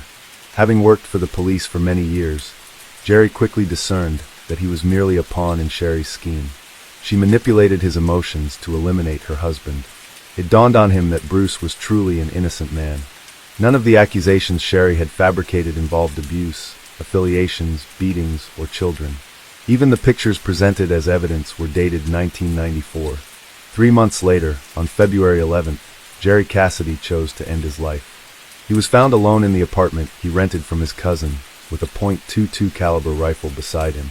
Among his belongings were letters to his family and a note and briefcase addressed to his lawyer, John O'Connor. When John opened the briefcase, he discovered clear evidence of a crime that sealed Sherry's fate. In addition to various pieces of evidence unearthed after Jerry's death, there was also where Jerry confessed to killing Bruce and placed all blame squarely on Sherry. The note outlined how all available evidence would be handed over to the police. Jerry expressed deep regret and acknowledged his foolishness in being manipulated by Sherry into committing such an act. He revealed that everyone would now understand why he descended into depression. He had been unable to reveal the truth until now. Jerry also claimed that Sherry aimed solely at securing money and eliminating her husband. She succeeded in her goal, but disregarded the harm caused along the way. Following this startling revelation, authorities swiftly apprehended Sherry and charged her with second-degree murder and conspiracy to commit murder. The trial commenced 10 months later, on December 12th. Given the nature of her internet-related crime, public curiosity was exceptionally high.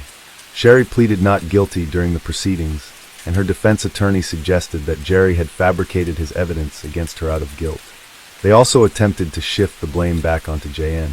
During the trial, disturbing messages between Sherry and JN were presented, wherein they discussed using a firearm. It was highlighted that a day after her husband's death, she altered her first name, last name, and address.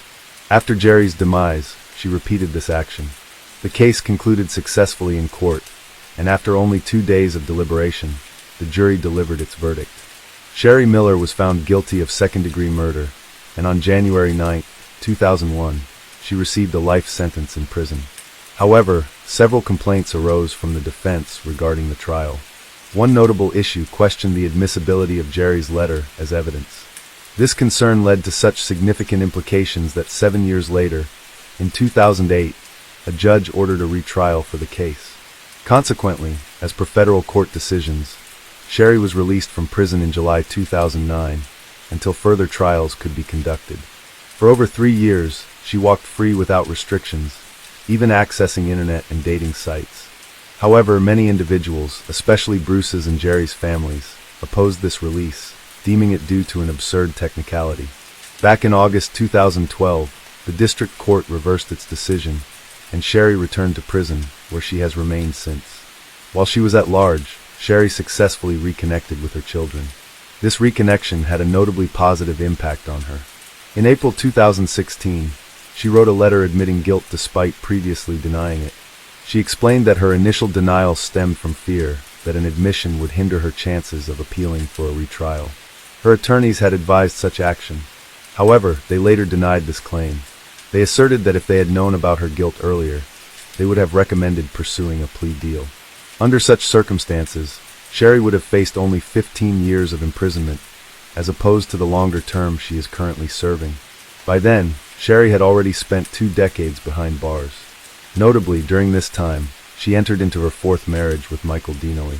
Michael learned about her story through media reports and became interested in her situation, eventually proposing during their first meeting. On June 1, 2011, the Waller family's life took a turn. A woman named Jackie contacted her sister Cheryl, informing her that she was going to pick up her children from her ex-husband, Clay. Jackie planned to return home later that day. However, she never came back, nor did she make any further contact. Worried and unable to reach Jackie, Cheryl became increasingly anxious. By around 7 p.m., Cheryl decided to drive to the police station. Here, she made a startling statement. Cheryl claimed that Clay Waller had killed her sister. The police officers found this accusation shocking, since Jackie had only called a few hours earlier, and there hadn't been any immediate cause for concern or reason to believe she was in danger at that time. Despite the unusual nature of Cheryl's assertion, it eventually became apparent that her instincts were correct. Jackie was indeed entangled in a troubling situation. So, what exactly happened to Jackie? And why was Cheryl so convinced her sister had been murdered by her ex-husband even before Jackie was declared missing? Jackie was known for being sweet, kind, and caring. When she met Clay, there was an instant connection between them. Clay had a speech impediment that had subjected him to ridicule by others.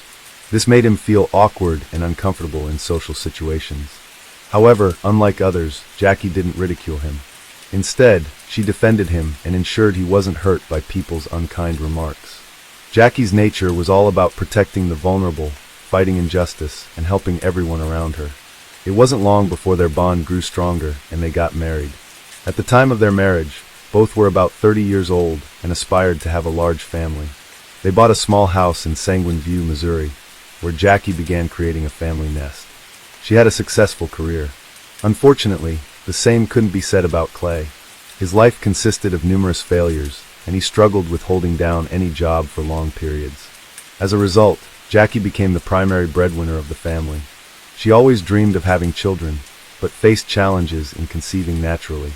Determined to become a doctor, though, she underwent fertility treatments, commonly referred to as ECO. So when Jackie discovered she was pregnant, with triplets no less, her joy knew no bounds. The family included 2 girls, Abai and Addison, plus 1 boy, Maddox. It was incredibly challenging for the woman to care for 3 children at once. Nonetheless, she did not complain. She continued to shoulder all responsibilities by herself, without relying on her husband. He seemed uninterested in the children. At that time, Clay took a job with the sheriff's office to support the family while his wife cared for the children. However, he didn't stay long. He was fired after a year. Only Jackie's parents and sister provided assistance with the children, allowing her some respite. When Clay lost his job, Jackie took on work to support the entire family. Even after their children were born, Clay did not change his behavior and showed little interest in either his family or work. Occasionally, he engaged in part-time work that didn't bring in the expected income. Clay seemed comfortable living off his wife's hard work. She worked 40 hours a week and managed the household simultaneously. Jackie's career progressed rapidly. She soon secured a management position at an insurance company branch. This advancement further relaxed Clay's attitude toward financial responsibility. Instead of appreciating his wife's efforts, Clay mistreated her in various ways. He insulted her frequently, called her worthless, and demeaned her value by stating no one wanted her. His infidelities and abusive actions caused significant distress.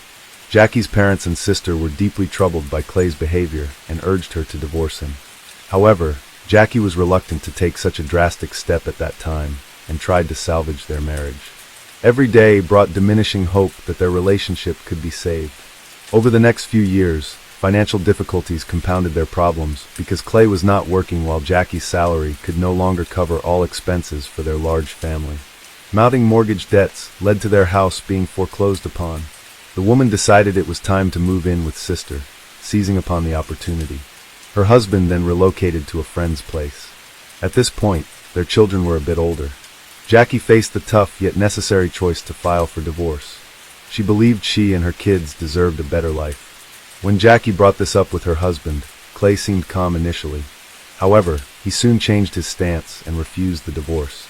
His threats started subtly, but gradually escalated into direct threats against her life. He warned that divorcing him would be like signing a death warrant for herself and their children. These threats terrified Jackie, yet she remained resolute. Living under such conditions was no longer an option for her, so she sought ways to end her marriage with Clay. She turned to her family, sharing the troubling behaviors of her husband, and began keeping a diary to document his actions. Jackie also noticed that Clay was stalking her. For the sake of safety, she and her children moved in with her sister during this period. Her kids were only 5 years old and didn't understand the situation fully. Nonetheless, Jackie explained that their current living arrangement was crucial. Time passed, and things began to stabilize as the divorce process neared its conclusion. It appeared that Clay had come to terms with their separation and ceased his harassment towards Jackie. They even started forming new relationships on the side. Jackie allowed Clay visitation rights with their children, and disputes between them reduced significantly. On June 1st, 2011, Clay and Jackie agreed to meet at the attorney's office to finalize the last aspects of their divorce. On that day, their son Maddox was visiting his father, while Jackie's other children stayed with Cheryl, Jackie's sister. After the meeting at the attorney's office, Jackie planned to pick up Maddox from Clay's house before heading back to Cheryl's place. Leaving the office, Jackie telephoned her sister Cheryl to report that everything had gone smoothly, and mentioned she was on her way to collect Maddox from Clay's residence before returning home. That conversation would be their last. Jackie gradually lost touch. As time passed, her sister became increasingly anxious and started calling Jackie, but there was no answer. She then tried calling Clay, but he didn't respond either. Cheryl began to suspect that Clay had done something to Jackie. She sent him a text message. "If I don't hear from Jackie in 5 minutes, I'm going to the police." Almost immediately, Clay called back asking what was wrong. Cheryl responded firmly, stating that she believed he knew exactly what was happening. Clay asserted he didn't know where Jackie was, and mentioned he would instruct her to call Cheryl when he saw her. However, Cheryl wasn't convinced. She took her sister's children to their parents that had house, and filed a police report personally. Despite initial skepticism about Clay's involvement in Jackie's disappearance, the detectives took her concerns seriously. They didn't make her wait for 24 hours before investigating further. Instead, they pried to contact Jackie's ex-husband for any leads on her whereabouts. When questioned, 41-year-old Clay informed them that he had lunch with Jackie. They subsequently went to the attorney's office to discuss some aspects of their divorce, and then drove together to his house for further discussions. He claimed that after chatting for a while, he left for the store. Upon his return, Jackie's car was gone. He assumed she had departed. Clay added that his son Maddox was in Illinois with his new girlfriend at the time, and insisted Jackie was aware of it. According to him, Jackie wasn't there for her son, but merely to talk about other matters with Clay. However, Cheryl found his statements implausible and inconsistent with what she knew. Jackie made it known that her visit to Clay's house was solely for seeing her son. She had no intention of discussing anything else with him, especially given that she wouldn't have allowed her son to be far away with another woman. Noting these discrepancies, Cheryl managed to convince the investigators that Clay's account lacked credibility, and suggested he might be concealing crucial information about Jackie's disappearance. In light of this new perspective provided by Cheryl, investigators were now treating the case more urgently, as both the missing person and her car remained unaccounted for. A comprehensive search was launched for Jackie a few hours after her disappearance. Investigators her Honda Pilot on an interstate highway with a flat tire, but there were no signs of an accident. The tire appeared punctured intentionally, making the scene look staged. The car was open and empty, with a few bloodstains on the back seat, but no other clues indicating her whereabouts. These disturbing details hinted at a possible attack and kidnapping. The search effort for Jackie was concentrated in the vicinity where her car was found. Numerous volunteers, including police officers, rescue squads with dogs, and family members participated in the search. They came from various parts of the region, responding to requests from Jackie's relatives. Despite the unbearable heat, many were willing to help locate her. Jackie's family announced a reward of $3,500 for information about her whereabouts. Despite their efforts, including extensive searches and public appeals for assistance, the search yielded no results for several days. Police began to scrutinize Clay, Jackie's ex-husband, more closely. When they visited his house to speak with him again, he recounted the same story as before, but refused access to his home and car. He promptly hired a lawyer who asserted his rights. For days after Jackie's disappearance, Clay left her a voicemail with a distressed tone. Detectives later obtained a search warrant and returned to Clay's residence for a thorough inspection. During this inspection, they discovered blood-like stains in his vehicle. Forensic analysis revealed it was fish blood. Clay had deliberately coated the car with fish blood and recorded it on video as a test for forensic experts. In addition to examining the vehicle, investigators noted conspicuous details in Clay's house. A section of carpet had been removed from the floor, leaving an obvious mark. Tiny drops of blood were also found on the walls of the hallway, leading to the basement. These findings raised further questions about Clay's involvement and intentions regarding Jackie's disappearance. Traces of furniture rearrangement were evident, signaling that something unusual was happening in the house. Forensics examined under the floorboards and discovered a bloody carpet. Blood samples from the house and the carpet were sent to the laboratory for further examination. Detectives tracked the missing woman's last known movements to 1:10 a.m. She was observed at a drugstore with her ex-husband. The pair appeared composed and normal. Approximately 2 hours later, she was seen at an ATM withdrawing money. After that, Jackie did not reappear on CCTV, although Clay was seen a few hours later with his son and new girlfriend at a toy store. Subsequently, they visited a car wash in their pickup truck, which had a suspicious trash can inside. By then, Clay had changed clothes and meticulously washed both the car and the boat. This increased suspicion around him, establishing him as the prime suspect. Investigators released photos of Clay's pickup truck and boat, requesting eyewitnesses who may have seen them. A young couple reported seeing Clay near Devil's Island on the Mississippi River in response to this request. Detectives confirmed this information through an analysis of Clay's cell phone billing records, prompting them to focus search efforts in that area. Despite numerous searches over the large terrain, nothing surfaced directly linking to the missing woman. The forensic results soon arrived, indicating that the drops of blood found in Clay's house indeed belonged to Jackie. The police then operated under the assumption that Jackie was deceased. Detectives called Clay in for questioning and attempted to procure a confession from him regarding Jackie's murder. However, Clay denied all accusations, stating that the bloodstains were remnants of an old domestic incident in his kitchen. Without physical remains or definitive proof of death, investigators lacked grounds to arrest or charge him. Despite releasing him from custody, authorities kept Clay under close surveillance and continued their investigation. Being an ex-deputy sheriff himself, Clay knew they were monitoring him closely and engaged in deceptive maneuvers to elude detection, effectively playing cat and mouse with law enforcement officials. He'd go to deserted vacant lots to mislead the investigation, while the entire neighborhood stood by and participated in the search for the missing mother of three. Clay continued to bully and taunt them. He would drive past the search party or Jackie's family, insult them, give them the middle finger, and shout that they were wasting their time and wouldn't find anything. His defiant behavior raised more suspicions and questions. Meanwhile, the missing woman's sister Cheryl fought in court for custody of the triplets. She feared the children would go to a father who was a danger. His erratic behavior backfired on him, and Cheryl got custody. This enraged him, and he began threatening his ex-wife's sister with violence, including writing about it on social media. The woman recorded these threats and contacted police. Detectives seized the opportunity and arrested Clay nearly 5 months after Jackie's disappearance. He was charged with threats to life, which he accepted, but claimed he wrote out of anger and despair at losing custody of his beloved children. Clay insisted he didn't plan anything bad against Cheryl. He viewed himself as a victim in this situation. While investigating this incident with his sister, police found out he had other charges pending against him, stealing $50,000 from a previous employer, as well as stalking a man. Detectives pressed his former co-worker, hoping Clay would confess to killing his ex-wife and lead them to her body, but it was futile. Clayton continued to deny all charges regarding Jackie's disappearance. Instead of confessing to the crime, he started claiming confidently that he knew who was behind his ex-wife's death, a man named Harry, but detectives had already checked this lead thoroughly. Harry had an ironclad alibi that eliminated him from suspicion.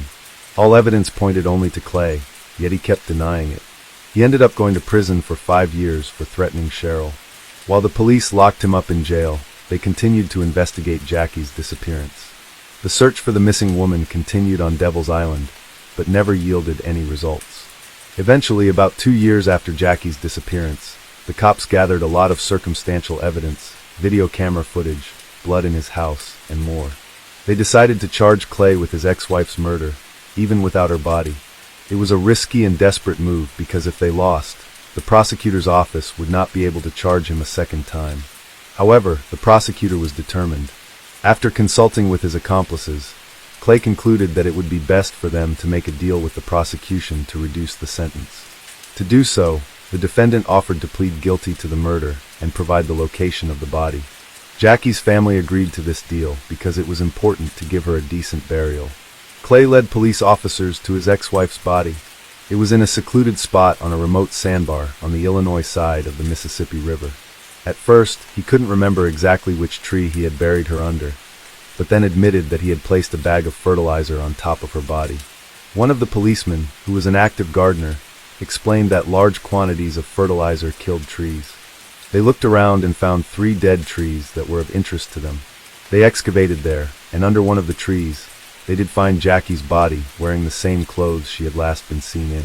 The woman was identified from dental records as Jackie Waller. Finally, Jackie's loved ones recognized that she was definitely dead and found her body.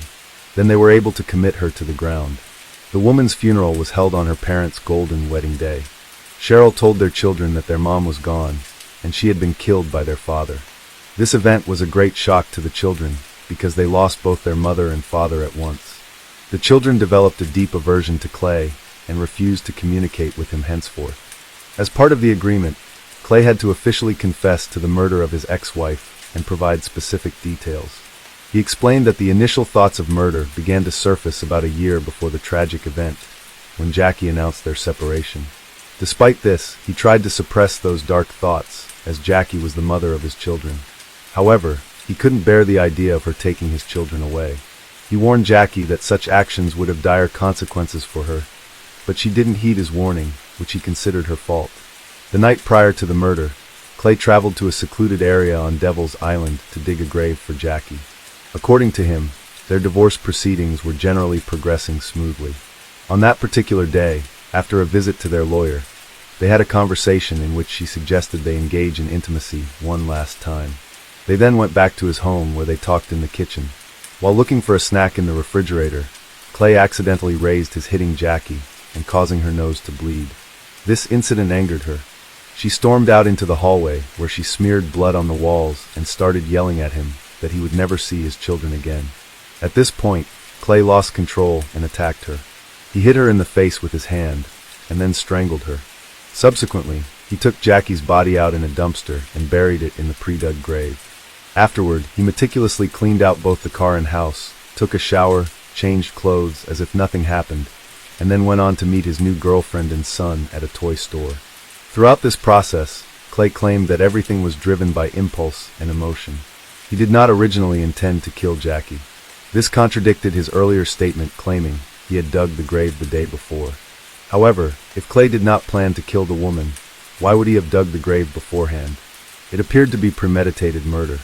The medical examiner found multiple skull fractures on the deceased, indicating blunt force rather than a simple beating with fists. No one believed his story. Clay, who showed no remorse for killing his ex-wife, felt jubilant at receiving only 20 years in prison for second-degree murder, with the possibility of early release. The prosecutor, however, had another strategy. Clay's testimony about digging the grave buried him further. He had dug the hole in Illinois while the murder occurred in Missouri. These actions fell under the federal law against domestic violence across state lines, and their violation allowed an additional 35 years to be added to his sentence. Clay Waller will be eligible for parole after serving 85% of his 55-year sentence. It turned out that Clay was unaware of such a law and did not foresee the consequences of his confession. Yet, his atrocities continued. Demonstrating further callousness, he wrote a book detailing Jackie's murder to profit from the tragedy. Cheryl, Jackie's sister, along with her husband, continues to raise Jackie's children with support from their elderly parents. The children have grown up remembering their mother as an exceptional person who remains forever in their hearts. They still harbor anger toward their father and deeply miss their mom. The Inman family projected an image of perfect harmony to those on the outside. They were regular churchgoers every Sunday to Orwood Portsing. Yet within their tight-knit circle, one could fathom what really happened behind closed doors. Back in 3, William and Sandra Inman's paths crossed at church. He was 18, she just 16. Their union received their parents' blessing, leading to marriage. The couple made their home in the modest community of Logan, located in Hocking County, Ohio. Bill Inman possessed strong religious convictions and balanced his job in construction with playing musical instruments for the Sky of Faith Evangelical Church in Nelsonville, Ohio. Sandra took on the role of managing the household. In 1984, they were delighted to welcome their son, William Jr., to distinguish between father and son. The head of the family was called Bill, while the younger one was known as Will. As time passed, William Jr. grew up. At age 17, in 2001, he met a 15-year-old named Summer Cook at church, quite reminiscent of his parents' encounter. Will and Summer maintained a friendship for 3 years before getting married when Summer turned 18 in 2004. The newlyweds began their life together by residing with Will's parents in a spacious house in Logan, Ohio. In that same year, when Bill reached the age of 39, he envisioned himself as a spiritual guide. Transforming his garage into a makeshift sanctuary, he began hosting gatherings there. Despite local skepticism towards this self-declared minister's actions, his enigmatic garage started to attract neighbors first, then their friends, and more individuals seeking solace through prayer and leaving offerings. By 2005, Will and Summer were overjoyed with the birth of their son Alex. Around this time, financial strains began affecting the Inman household, since Bill's religious endeavors were not financially rewarding. This situation led the family to consider relocating to another state in pursuit of better employment opportunities. By 2006, the Inman family had fully resettled in Florida. Both Bill and Will promptly secured employment in hotel construction. Meanwhile, Sandra and Summer dedicated themselves to homemaking and nurturing young Alex. 2 years later, the Inmans made their way back to Ohio from Florida. By then, they had forfeited their Logan home due to an inability to reclaim it, and settled in a rental in Vinton's countryside. Starting a new chapter shortly after their relocation, in 2008 Will and Summer welcomed their second child, a daughter named Kelly. By 2010, their family grew with the arrival of another daughter, Alana. As young parents, Will and Summer often sought weekends away for relaxation and rejuvenation. During these times, Bill and Sandra, always supportive, took on the role of caring for their grandchildren. The weekends were filled with joy as they cherished moments with their 3 grandchildren. In the spring of 2010, Bill Inman secured a pastor's license and proclaimed himself the head of the Skinnier Faith Church. Alongside his wife, he established a charitable entity named Ranch of Mercy to assist the jobless and homeless. His vision was grand. He wanted to a large dwelling for orphans and widows. However, financial resources were quite lacking. To address this issue, Bill conceived a lottery scheme. Each participant would purchase a ticket with proceeds earmarked for building the shelter. The grand prize was either a house or $200,000 plus 99 other significant rewards. The community became aware of this lottery through news and advertisements. Bill initially promoted it door to door, assuring participants of lavish rewards, while emphasizing that surplus funds were destined for providing a haven for the destitute. Priced at $10 per ticket, Bill managed to sell 100,000 tickets, amassing $1 million for the project. The drawing was set for September 2010.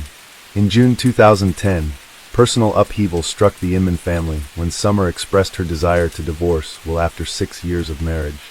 This declaration came not long after she had penned a significant entry in her personal diary. "I am utterly exhausted from constantly trying to please everyone around me. Do not deserve happiness.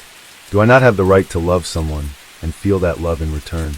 I'm uncertain if now is the appropriate time, but I feel compelled to share everything with Will.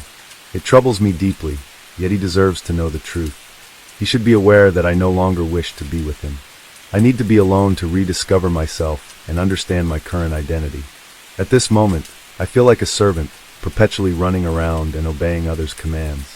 I adore my children with all my heart and would never trade them for anything.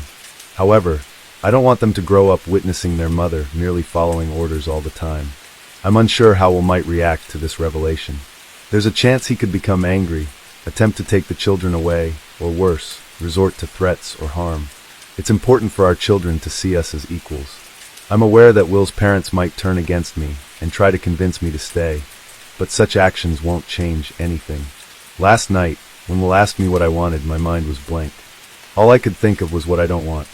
I don't want to feel unhappy and trapped any longer, but I couldn't bring myself to voice these thoughts. So instead, I sat there in silence. Every day feels like a battle. All I yearn for is rest, to cry and sleep without interruption. But finding a way out of this situation seems impossible at times. My hope is that by the time of my next journal entry, I'll have clarity on how to resolve everything. As the summer progressed, we moved forward with the divorce proceedings. Departing from the Inman residence, I took our son and both daughters along with my personal belongings. We sought refuge at my parents' home. Wanting not to disrupt the children's relationship with their father or grandparents, visits were scheduled regularly for them.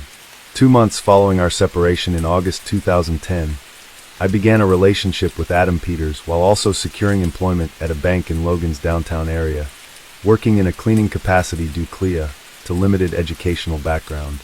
When September arrived, it marked another significant event, the Ranch of Mercy's house raffle, spearheaded by the Inman family. Although construction on the prize house was supposed to begin, both September and October passed without any progress. No raffle took place, and no explanations were given.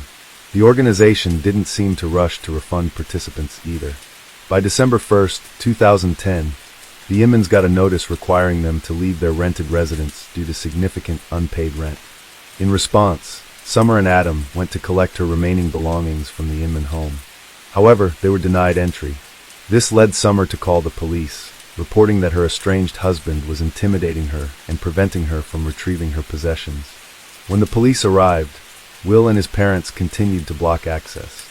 Will even escalated matters by threatening Adam and clashing with an officer. Consequently, Summer filed a legal complaint against Will. She reflected on their relationship, recalling how idyllic it seemed before marriage, but lamenting its drastic change afterward.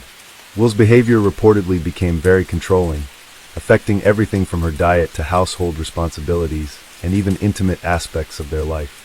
She wasn't allowed to sleep without his approval and was confined at home without access to her phone or keys.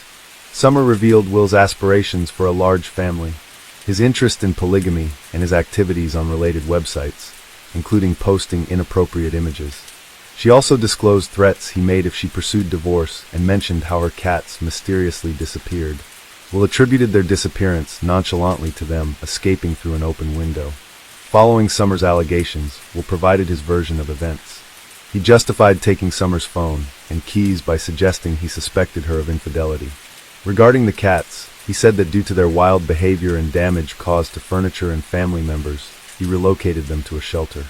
As a result of these conflicts and accusations, Will was subjected to a restraining order, preventing him from approaching Summer, and faced penalties and probation amidst further investigations.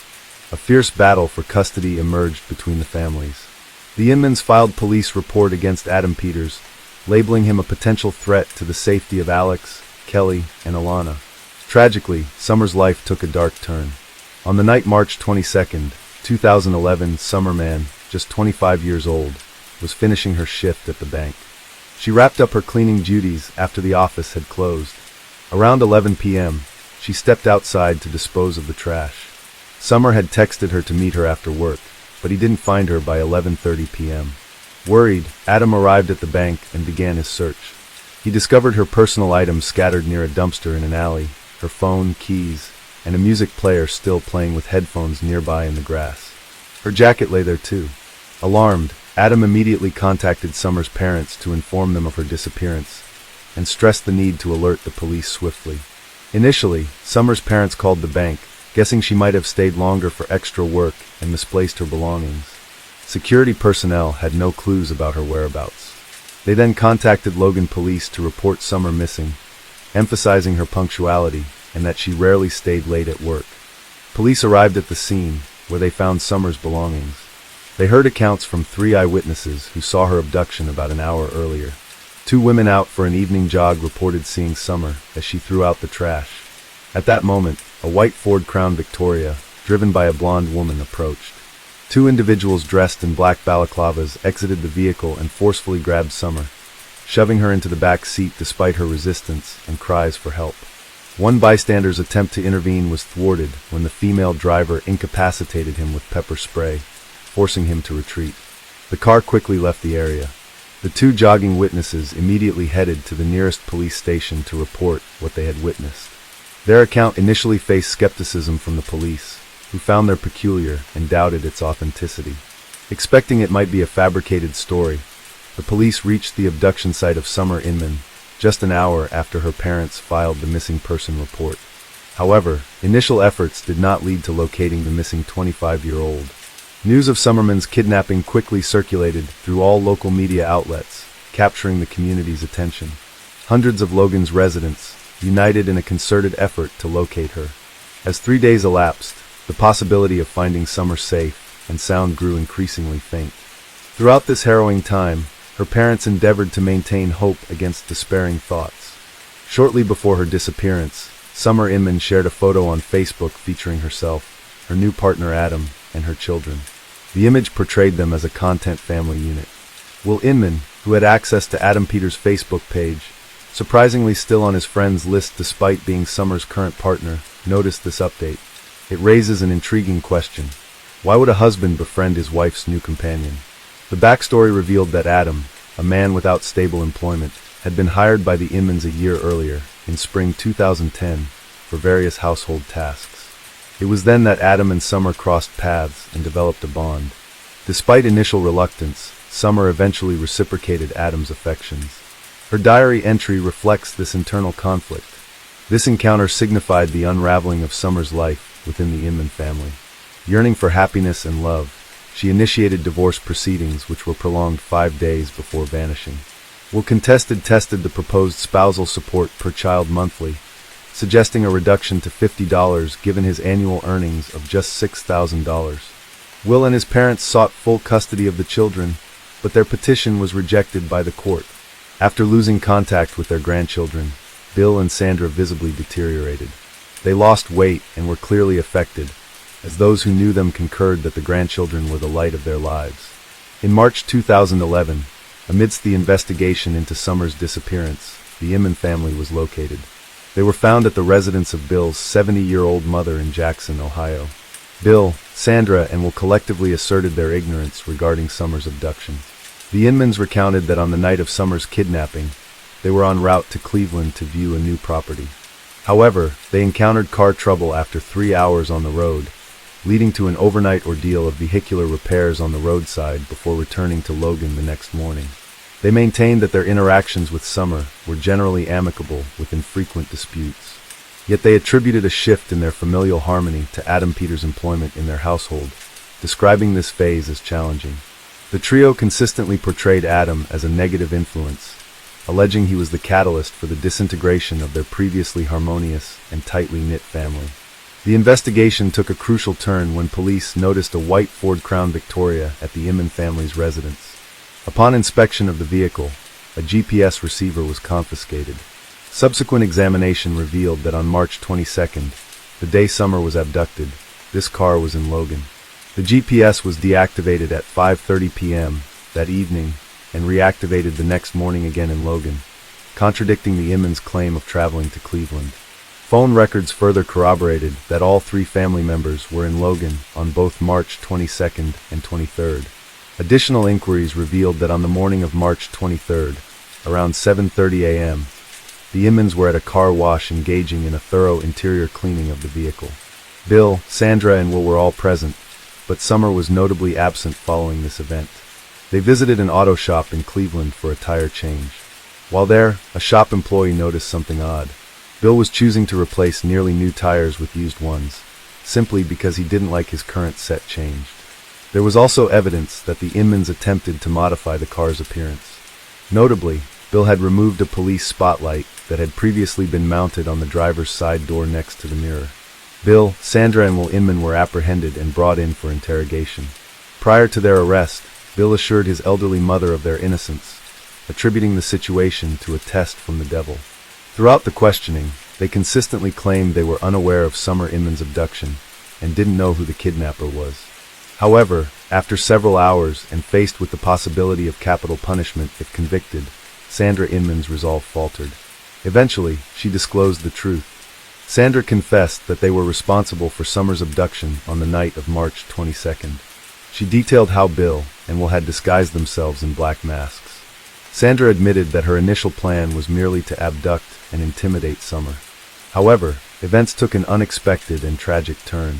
According to Sandra's confession, when Summer was forcibly placed in the car's back seat, Will restrained her with plastic ties around her neck, hands and feet, intending merely to frighten her into granting him access to their children. As the situation escalated, Will realized that Summer was on the brink of unconsciousness. He panicked and desperately searched for a knife to release her, shouting frantically to his mother.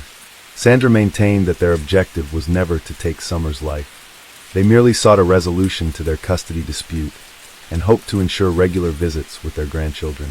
On March 29, 2011, a week after the kidnapping, Sandra Inman disclosed the location of the body.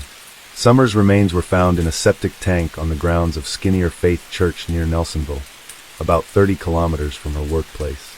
Bill Inman had been involved in the church's construction.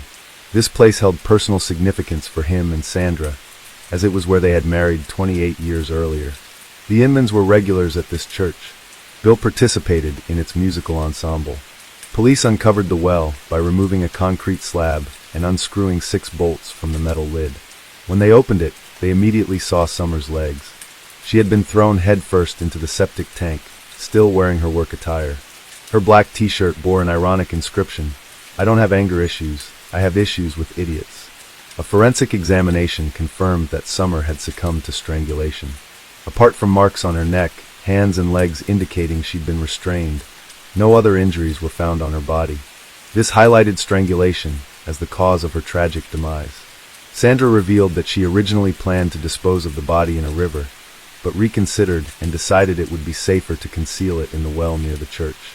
She believed this location would ensure it remained undiscovered for a long time. Sandra admitted to feeling deep shame for her actions and their irreversible consequences.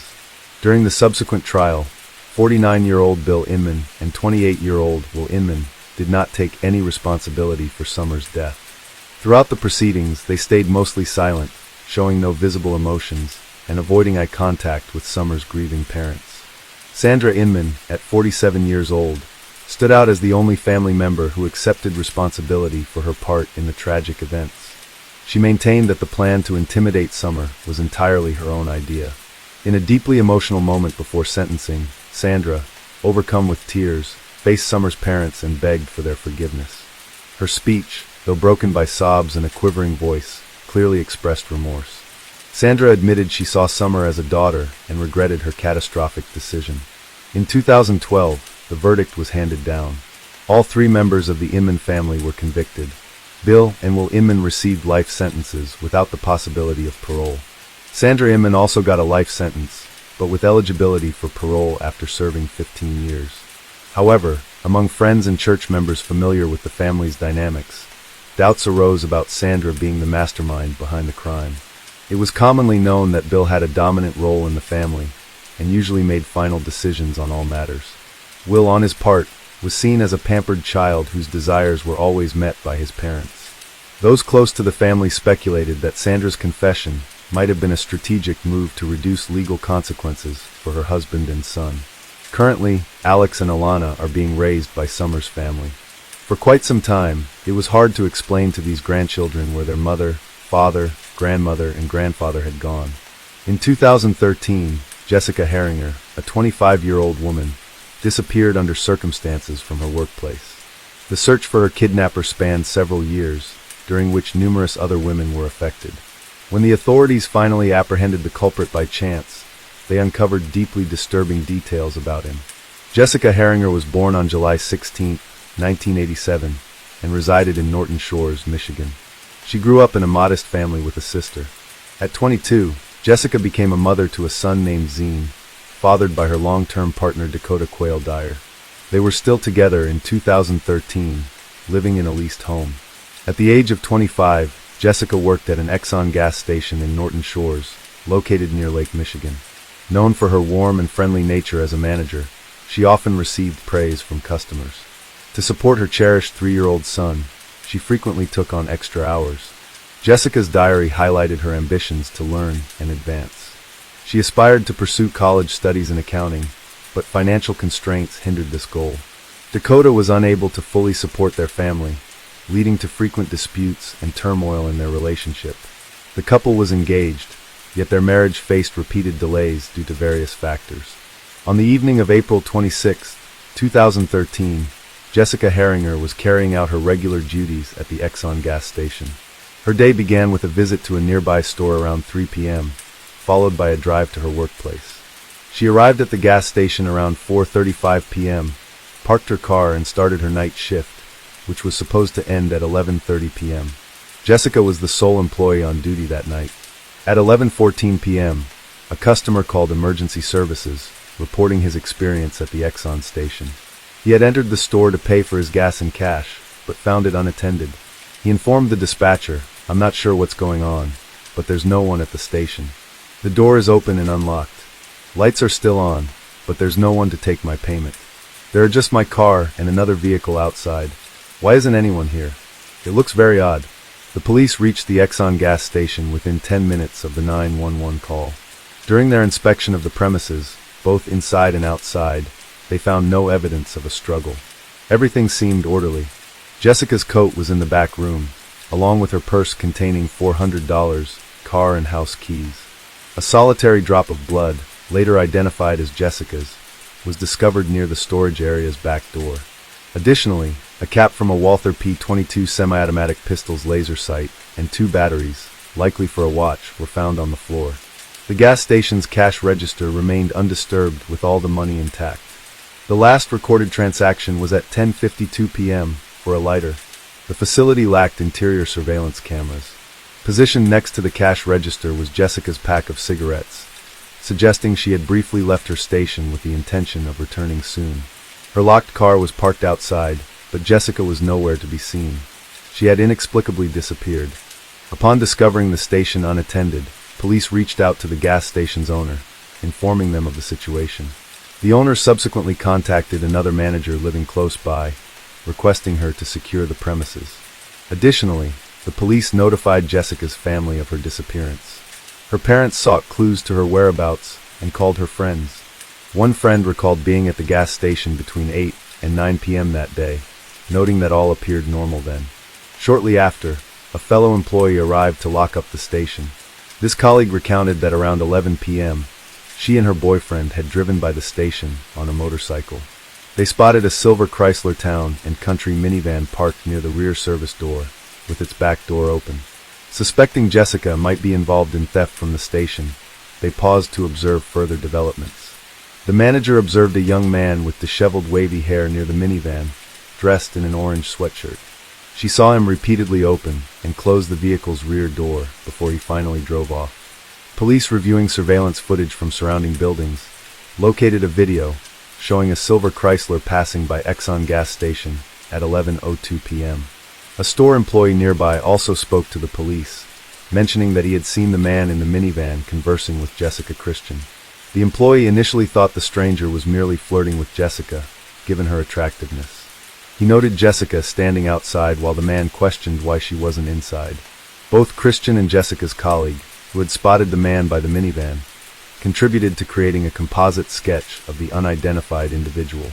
He was depicted as a light-complexioned young male with dark wavy hair, a stocky build, and approximately 1.82 m in height. The sketch was released 3 days following Jessica's disappearance. Despite numerous calls received by police in response, no significant leads emerged from the information provided.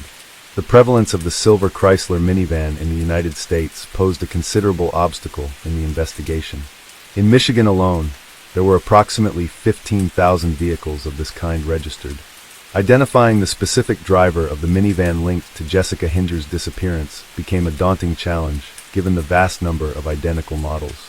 Initially, Jessica's boyfriend Dakota Quayle D was a suspect in her disappearance. He acknowledged their frequent arguments, but denied ever physically harming her. Dakota actively cooperated with the investigation, informing police that he was at home with their 3-year-old son on the night Jessica vanished. Without access to a car, He couldn't have traveled to her workplace, and his phone records, once verified by detectives, confirmed his presence at home that evening. This led to his exclusion from the suspect list. The investigation revealed that Jessica had numerous admirers due to her amiable and outgoing personality, which sometimes led to misunderstandings. One such admirer was Jess Ammerman, a 37-year-old married plumber. He visited Jessica at the gas station around 9:30 p.m. on the day she disappeared and confessed his love and willingness to divorce his wife for her. However, Jessica rebuffed his advances. Jess then left the station and called his wife. They spoke for about 50 minutes before he returned home. Following his interrogation, a polygraph test, and an interview with his wife, Jess Ammerman was also eliminated as a suspect. Rob Fallett, the brother of the Exxon gas station's manager, subsequently emerged as another individual involved in this case, though context-wise specifics about Rob's involvement were not provided. Identified as the next suspect, he mentioned visiting the gas station around 9 p.m. on the day Jessica disappeared. Upon greeting her, he noticed she seemed downcast. Asking about her mood, Jessica confided in having family troubles. Rob suggested she could stay with him, but she declined. After a short while at the station and making a purchase, Rob left for a night fishing trip at the lake. Detectives checked Rob's phone records for that evening, which corroborated his account of leaving the gas station for fishing. Consequently, Rob Fallett was eliminated from the suspect list. Search and rescue operations for Jessica Herringer were launched using helicopters, expertly trained canines, and extensive searches of residential and commercial properties, woods, and Lake Michigan. Despite these exhaustive efforts, no leads were found, leading to an impasse in the case. Nearly a year later, in February 2014, a similar event occurred in Michigan. A small blonde, bespectacled woman was assaulted by a man while returning home late at night. She was kidnapped, taken to his apartment, and attacked. Despite threats to her life, she was released after several hours. The perpetrator was identified as 42-year-old Brad Mason. Mason was swiftly located, but resisted arrest by brandishing a fake firearm at police officers, resulting in his fatal shooting. Mason had a history of criminal activity, including a 2004 kidnapping conviction and a 2011 arrest for indecent exposure. In 2014, he resided in a dormitory opposite the Exxon gas station where Jessica worked. However, investigators found no evidence linking Mason to Jessica's disappearance. 2 years after Jessica Herringer's disappearance, in 2016 another incident involving a young woman occurred late at night. Returning from a party at a friend's house, she became disoriented on a dark street. A man in a silver minivan approached her asking if she was okay and offering her a ride. She refused, but requested to use his phone instead. The man consented, but only if she entered the minivan. Once inside, he locked the door and revealed his phone battery was dead, then brandished a gun, instructing her to stay silent. These cases highlight ongoing challenges faced by law enforcement in solving abduction instances, despite rigorous investigative efforts and community cooperation. He then began driving, feeling sick and nauseated. The woman requested him to lower the window. Seizing the opportunity, she leaped out of the moving vehicle through the window and fled to a nearby house. The man sped away. The victim immediately contacted the police and described kidnapper. Through surveillance footage, the police managed to trace the license plate of the silver Chrysler Town and Country. They identified the driver as 46-year-old Jeffrey Willis. Jeffrey Willis, a factory laborer, led a secluded, modest life and had no prior legal issues. When located in his minivan, police searched and found a Walther P.22 semi-automatic pistol. The gun was traced back to a colleague of Jeff, who had reported her laser-sighted gun stolen some time ago. Willis was arrested and detained. A search of his residence uncovered a box filled with various BDSM paraphernalia, including handcuffs, chains, ropes, gags, a vibrator, a video camera, and a bullet matching a Walther P.22. The box also contained insulin syringes with an unidentified liquid, sedatives, Viagra, lubricant, disposable gloves, and a diagram of a woman's anatomy with marked injection sites. On his computer were numerous videos depicting appalling kidnapping scenes with young women as victims. A hidden hard drive in a ventilation duct contained footage Willis had recorded of his female neighbors swimming without their knowledge. A folder titled Victims on the computer held 2 subfolders, one named for the missing Jessica Herringer, and another for a murdered woman named Rebecca.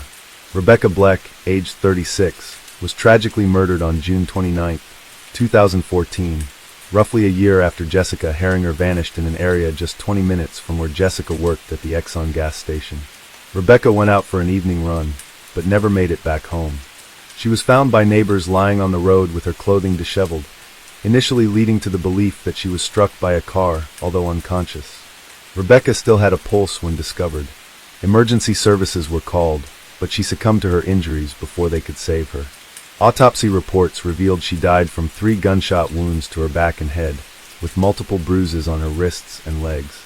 At the time of her death, the perpetrator remained at large.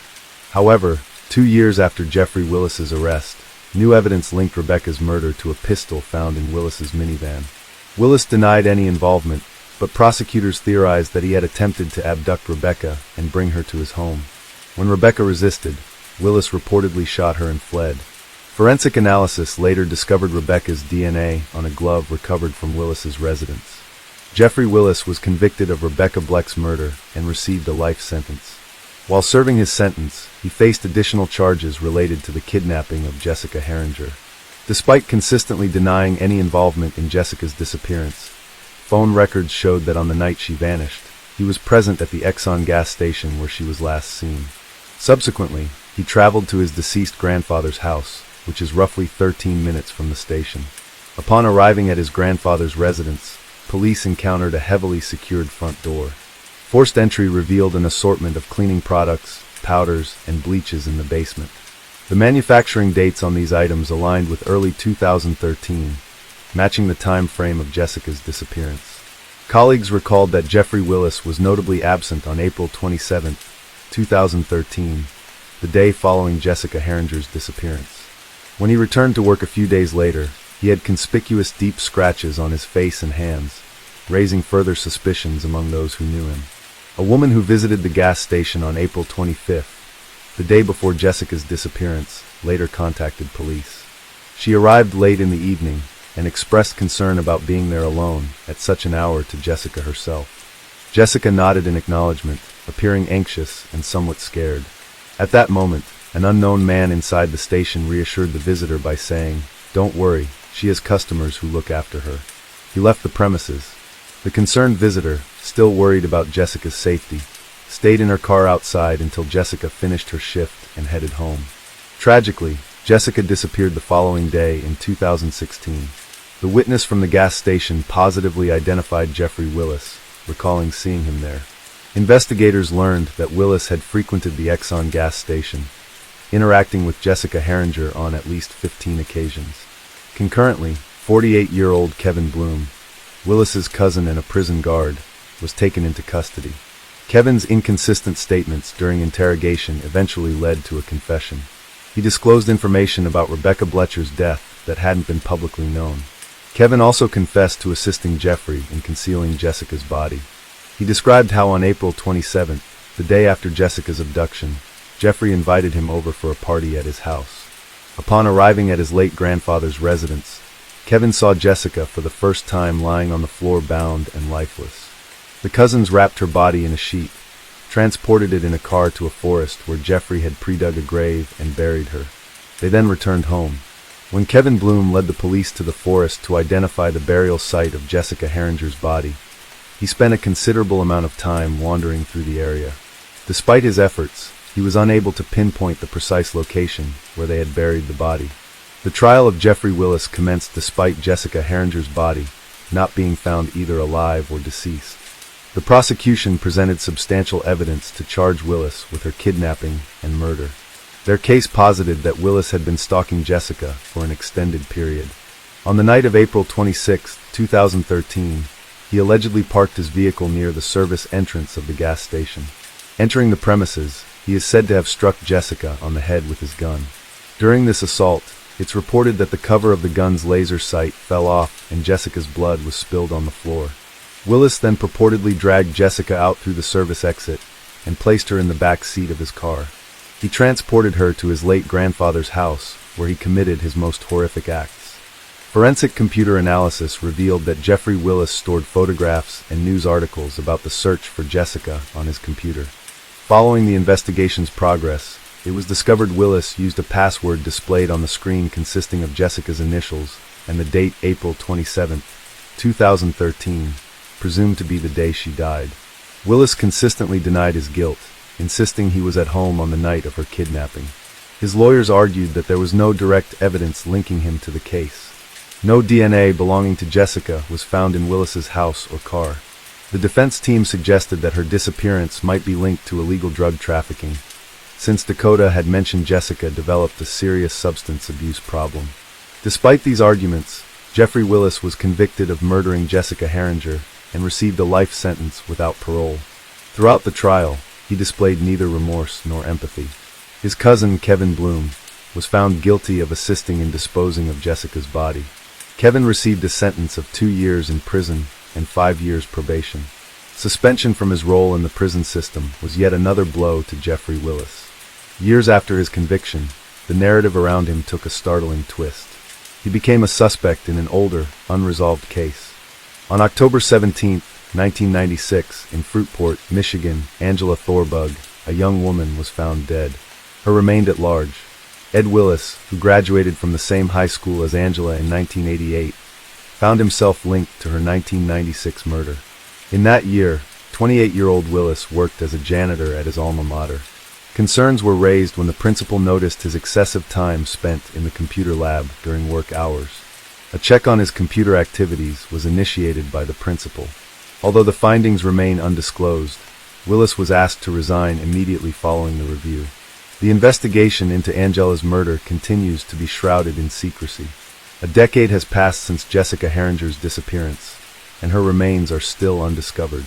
This tragedy sparked a legal battle over the custody of her son, Zahn, between Jessica's sister and Dakota, her partner. Ultimately, Jessica's biological family is raising Zahn. In addition to custody disputes, Jessica's parents have been key advocates for legislative changes following their daughter's disappearance. Their efforts led to the enactment of a law mandating gas stations operating at night to install surveillance cameras. The goal is to prevent similar incidents in the future. Humans are inherently doubtful and covetous beings. When confronted with perfection, their instinct is to seek out imperfections. In the absence of any, they often endeavor to fabricate them. The calamity to be recounted today was observed by a vast audience, yet no one was able to assist the seemingly flawless girl, who as a result became handicapped. Tsinghua University, often referred to as the Chinese Harvard, was hosting a distinguished performance in partnership with the Beijing Symphony Orchestra. This event held significant prominence. Gracefully attired pairs made their entrance into the majestic theater. Men in impeccably cut black suits adorned with gleaming cufflinks, and women in stunning full-length gowns clutching petite handbags. They exchanged smiles and engaged in polite conversations. As they proceeded to their seats, Tsinghua University students poised to showcase their talent that evening faced immense pressure. One student, Zhu Ling, was confronting an especially daunting challenge. She was about to deliver a 6-minute solo, poised to be the defining 6 minutes of her life. The audience potentially included professors, prospective future employers and benefactors, all key figures for her career prospects, heightening the stakes. Any error or mishap was not an option. She needed to captivate them and leave a lasting impression with her performance. Her goal was to immerse herself in the rhythm and embody the essence of the ancient Chinese musical instrument, the jichuan. Revered as the instrument of the wise and favored by literati and intellectuals, those who mastered it were invariably seen as genial and perceptive. The jichuan, a symbol of prestige, boasts a rich history. One of these venerable instruments from the Song dynasty fetched $22 million, ranking it among the most valuable. To soothe Ling's nerves, numerous friends positioned themselves near the stage, their anxiety nearly matching hers, having witnessed all she had endured over the past 2 months. For this moment, Zhu Lingling's entire existence up to now had been devoted to these 6 minutes. She had almost jeopardized her well-being for this event.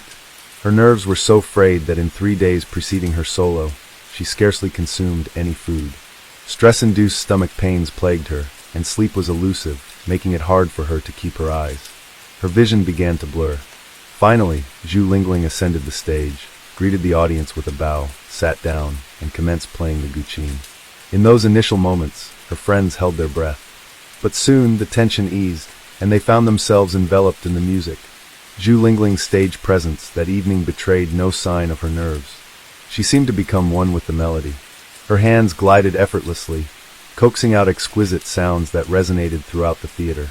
Some of her friends were even brought to tears. It appeared that Zhu Lingling had channeled all her accumulated stress and anxiety of the past 2 months into her performance, transforming it into a form of emotional release. As the 6 minutes concluded, the audience burst into applause. Zhu Lingling gave a deep bow, offered a smile, and exited the unbeknownst to her.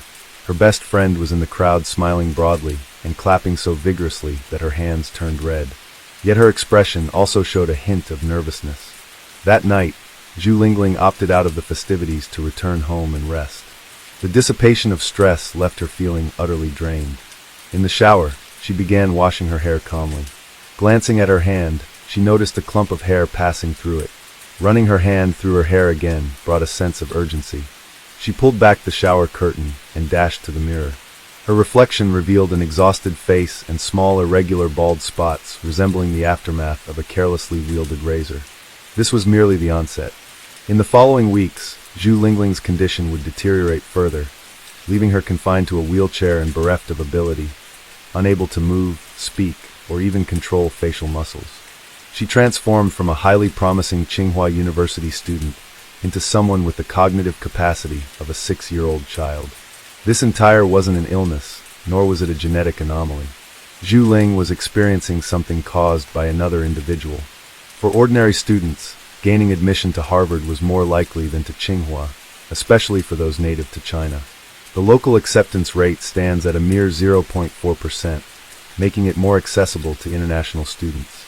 The university operates on an annual budget of $5 billion. It's an institution where influential political figures' daughters and wealthy businessmen's sons receive their education. Each of them is exceptionally intelligent and well-educated, with high intellectual capacities. The real challenge isn't just in securing admission, it's surviving the intense competition and rivalry among the students.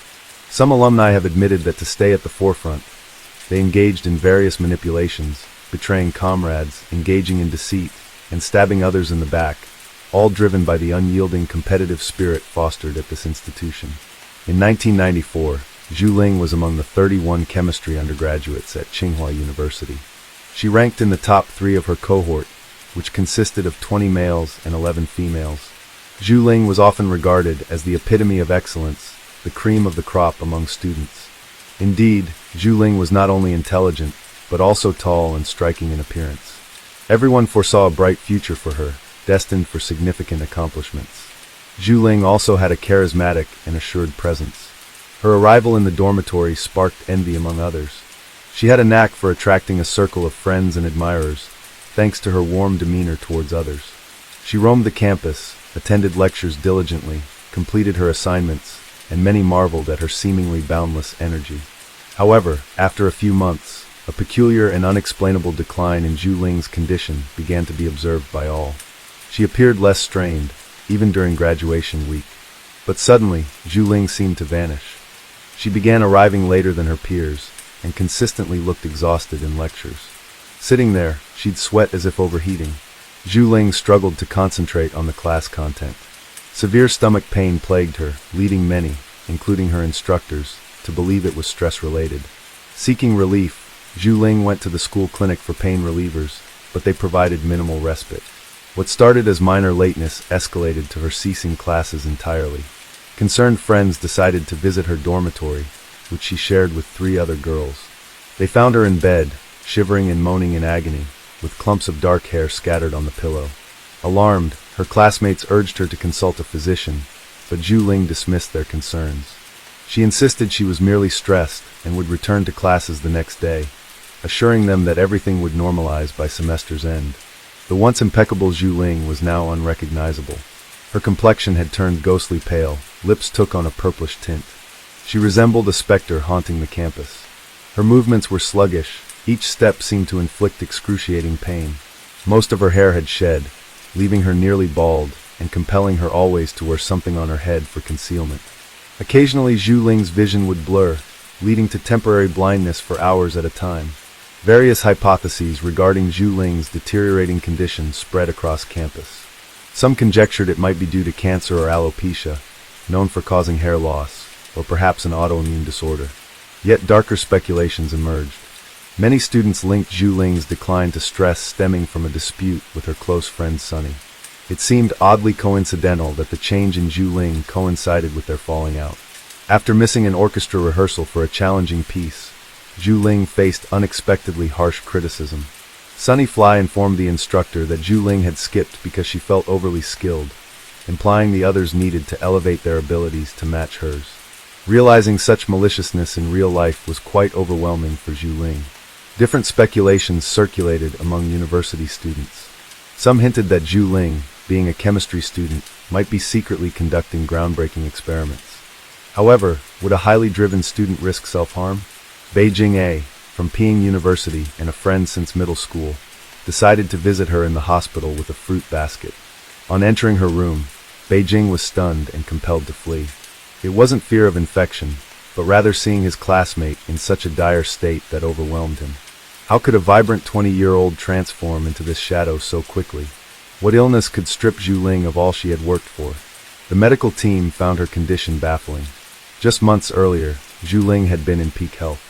Now she lay almost hairless, connected to multiple machines with tubes protruding from her nose and mouth. Her body convulsed and face showed partial paralysis. A look of silent desperation marked her wide eyes. The sight was distressing. Even the slightest touch caused excruciating pain and more erratic movements. It seemed even her hospital gown tormented her skin. Sensing his friend's silent plea for help, Beijing read the desperate message in her eyes, a look he would never forget. Seeking answers alongside Zhu Ling's parents, Beijing probed the doctors for a diagnosis, but they were equally perplexed. They delved into the onset of her illness. Initially, about a month or two earlier, Zhu Ling experienced stomach aches resembling spasms which came and went unpredictably within a week. The pain intensified to the point that it forced her to bend over in agony. Often, she would lay on the ground curled up in a fetal position.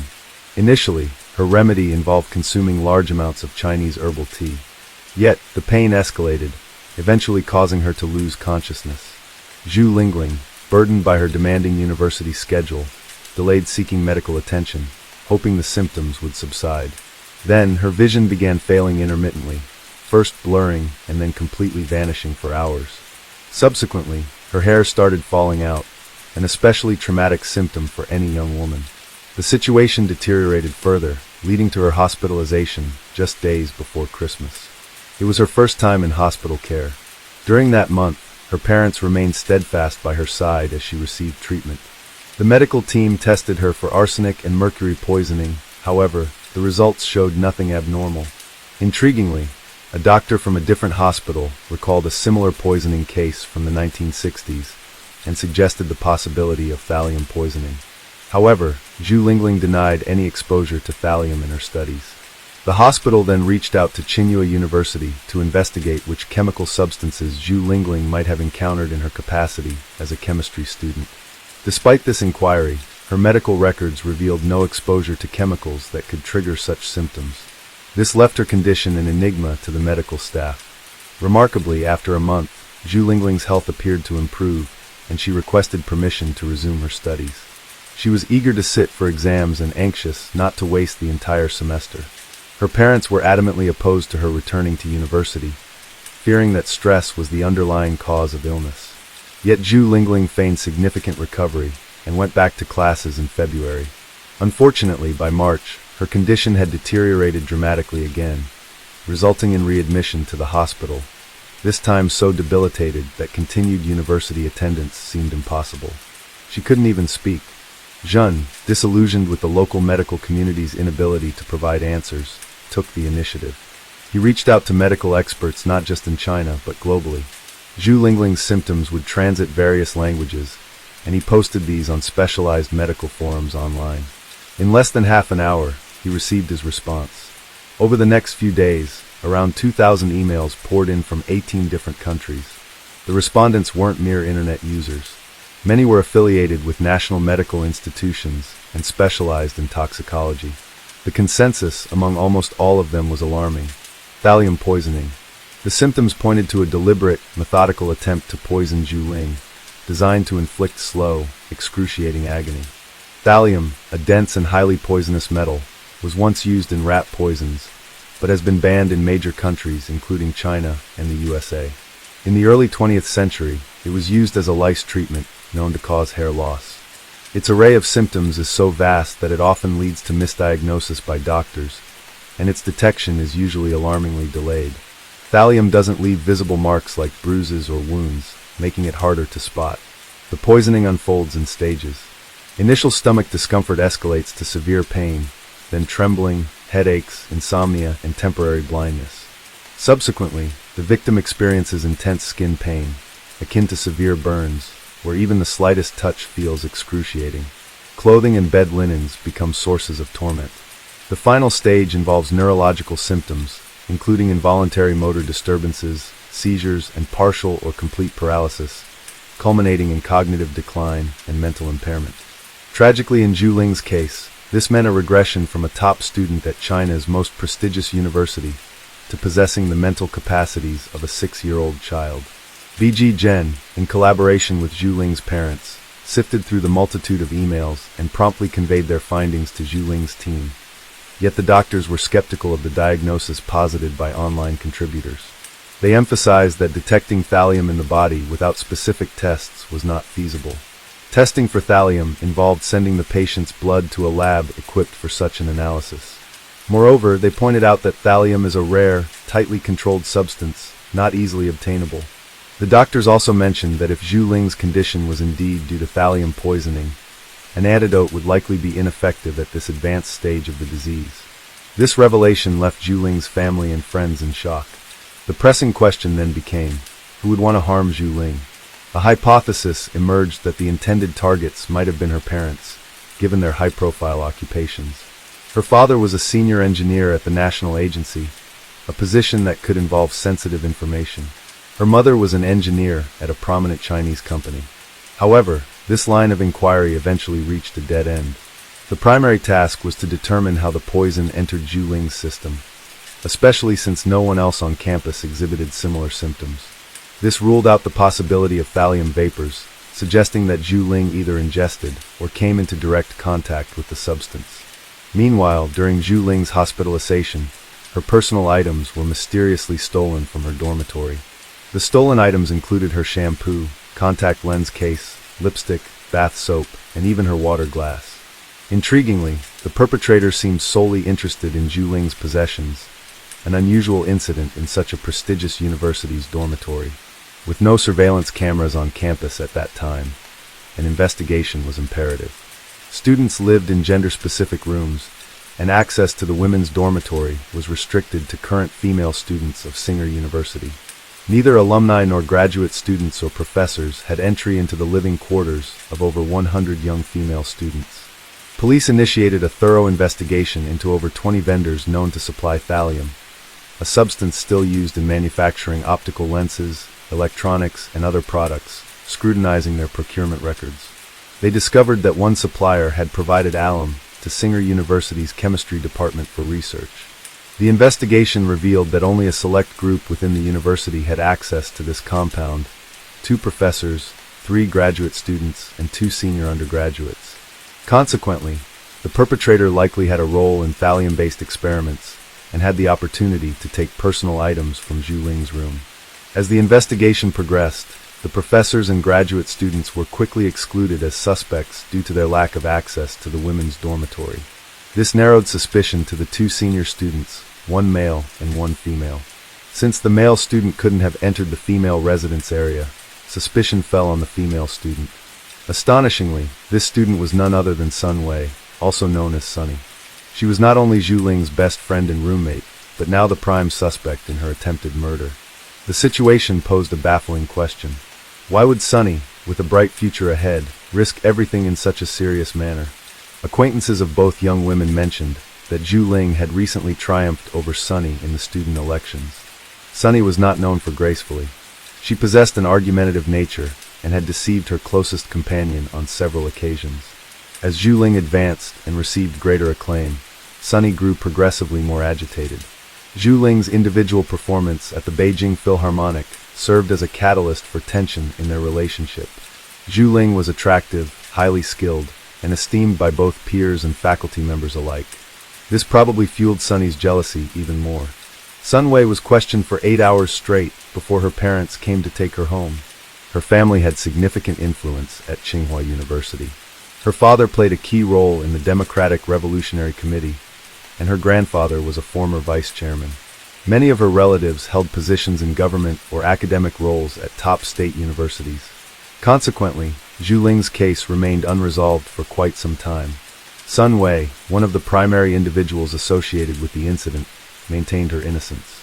She claimed that the police had cleared her of any suspicion. Regardless, Sun Wei legally changed her name and birth date, married an American, and relocated to the U.S., where she lived without restrictions. Meanwhile, Ling's diagnosis came too late. It was eventually confirmed that thallium had caused her mysterious illness. By the time it was detected, the levels of thallium in her body were extraordinarily high. The antidote, Prussian blue, proved ineffective due to the advanced stage of poisoning. Ling was declared permanently disabled with irreversible nerve damage. She now has a child's mental capacity, experiences facial paralysis, and is bound to a wheelchair. Later on, Ling's family received $14,000 from the hospital due to misdiagnosis and mishandling of her case. The closure of the case by the police occurred quietly, without notifying Ling's family, which only added to their tragedy and suspicions. Zhu Ling lived until she was 50 years old before passing away. Her parents found solace in the fact that she could live so long in such a state. Unfortunately, the individual responsible for her condition was never brought to justice. Hello friends, welcome to my channel. Today I'm going to present to you another disturbing case, the case of Paige Bergfeld. The discovery of Paige Bergfeld's car marked the beginning of On That Day. A red Ford Focus belonging to the missing Paige was discovered. However, the location where the car was found and its condition raised significant questions and suspicions. The vehicle was situated in a remote area Paige rarely visited. Moreover, it was completely engulfed in flames, suggesting that something alarming and unusual had occurred. The county district attorney scrutinized the case closely. His preliminary findings indicated the fire surrounding the car was intentional. This conclusion was corroborated by the fact that nothing else had burned in the vicinity. The strange incident involving Paige Bergfeld's car turned out to be just the beginning of an even more intricate story. June 28, 2007 is a date forever etched in the memories of Paige's family and friends. On that ordinary day, Paige left her children with a friend, Carol Linderholm, early in the morning. Everything seemed normal. No one anticipated trouble or imagined what was soon to transpire. Paige, a responsible mother, always called or came to pick up her children on time. However, when Paige did not return to pick up her children, friends and relatives tried contacting her, but received no response. 8-year-old Jazz, her eldest child, took initiative in searching for his missing mother. After sending several messages to her phone without any reply, Jazz insisted on searching with Carol. They went to the police station, where Jazz reported his mom hadn't returned for him. The community was shocked by her mysterious disappearance, and many were eager to assist in her search. Consequently, a massive public search operation commenced to bring this young woman back to her children and loved ones. That same day, Frank Bergfeld, Paige's father, received a call from an official with the sheriff's department. The message was brief and shocking. His daughter had disappeared. Frank quickly realized something serious was amiss. He attempted to contact Paige, but there was no response. Left with no other option, Frank called his eldest son, Craig, who lived on the opposite side of the country. Without a moment's hesitation, Craig purchased a one-way ticket and arrived in town ready to assist in the search for his sister. Family and friends combined efforts with police and volunteers to initiate a massive search operation. People from various neighborhoods gathered to look for Paige, meticulously combing the surrounding areas and checking every possible corner where any trace of her could be found. The police began by examining Paige's history with her loved ones to determine if they had any involvement in her disappearance. Naturally, authorities directed their attention to Paige's relationship with her first husband, Howard Bigler. Paige and Howard's relationship traced back to her high school years. After graduating from high school, Paige enrolled in the nursing program at the University of Florida, where she met a young man named Howard Bigler. Their mutual affection led them to start dating. Upon successfully obtaining her nursing degree, Paige returned to Colorado, where she continued living with her family. In 1995, After some time passed, she married Howard Bigler. At first glance, they appeared as a happy couple. They shared numerous interests and views on life. Nonetheless, there was one significant rift. Paige desired to have children and start a family while Howard did not share this aspiration. This fundamental disagreement sparked several arguments and many discussions. Attempts at compromise failed repeatedly. Thus in 1997 they decided it best to part ways through divorce. Despite this separation, their bond remained strong enough that the former spouses continued being friends. Later on, Paige married Rob Dixon, but that marriage too ended in divorce. Following her divorce from Rob, Paige reconnected with Howard once more.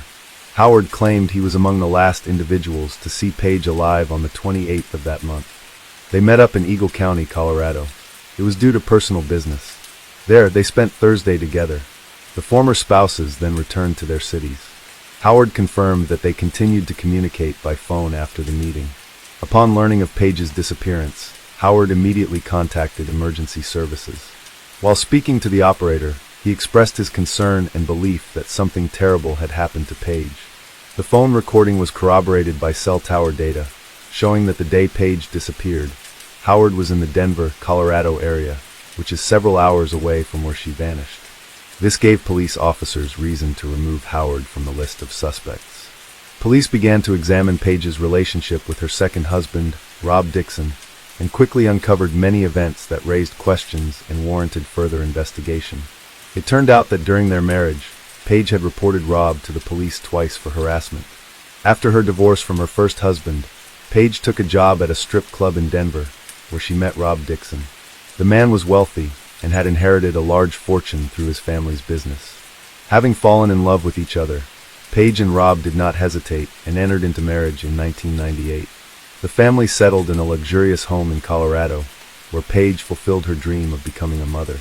A few years later, the couple had 3 children, who became the most important thing in her life. The first years of marriage seemed happy as Paige and Rob were immersed in a world of luxury, leading a well-to-do lifestyle. However, and quite suddenly, things began to fall apart due to financial difficulties Rob faced. Some of his family's businesses had serious problems, and as a result, the economic situation in the family deteriorated so much that Rob was forced to file for bankruptcy. The financial collapse led to a profound family crisis.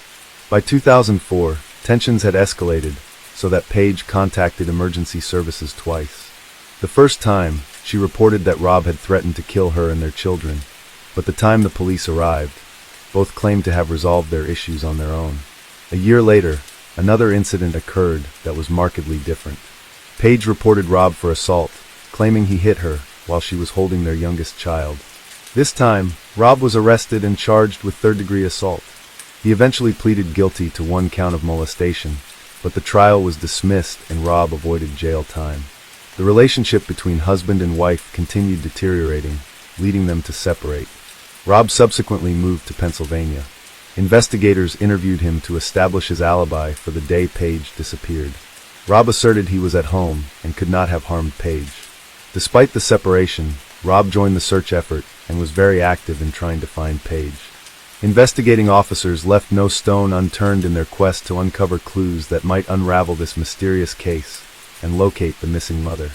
One of the initial steps involved a meticulous examination of Paige's car.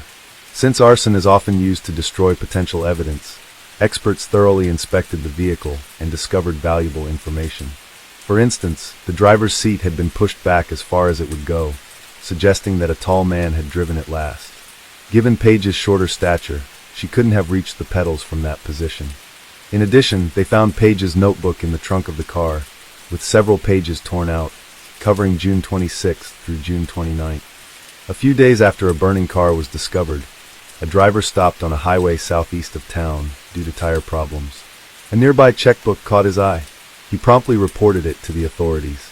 As they investigated that section of the road, they also found medical records, insurance cards, and other items belonging to Paige.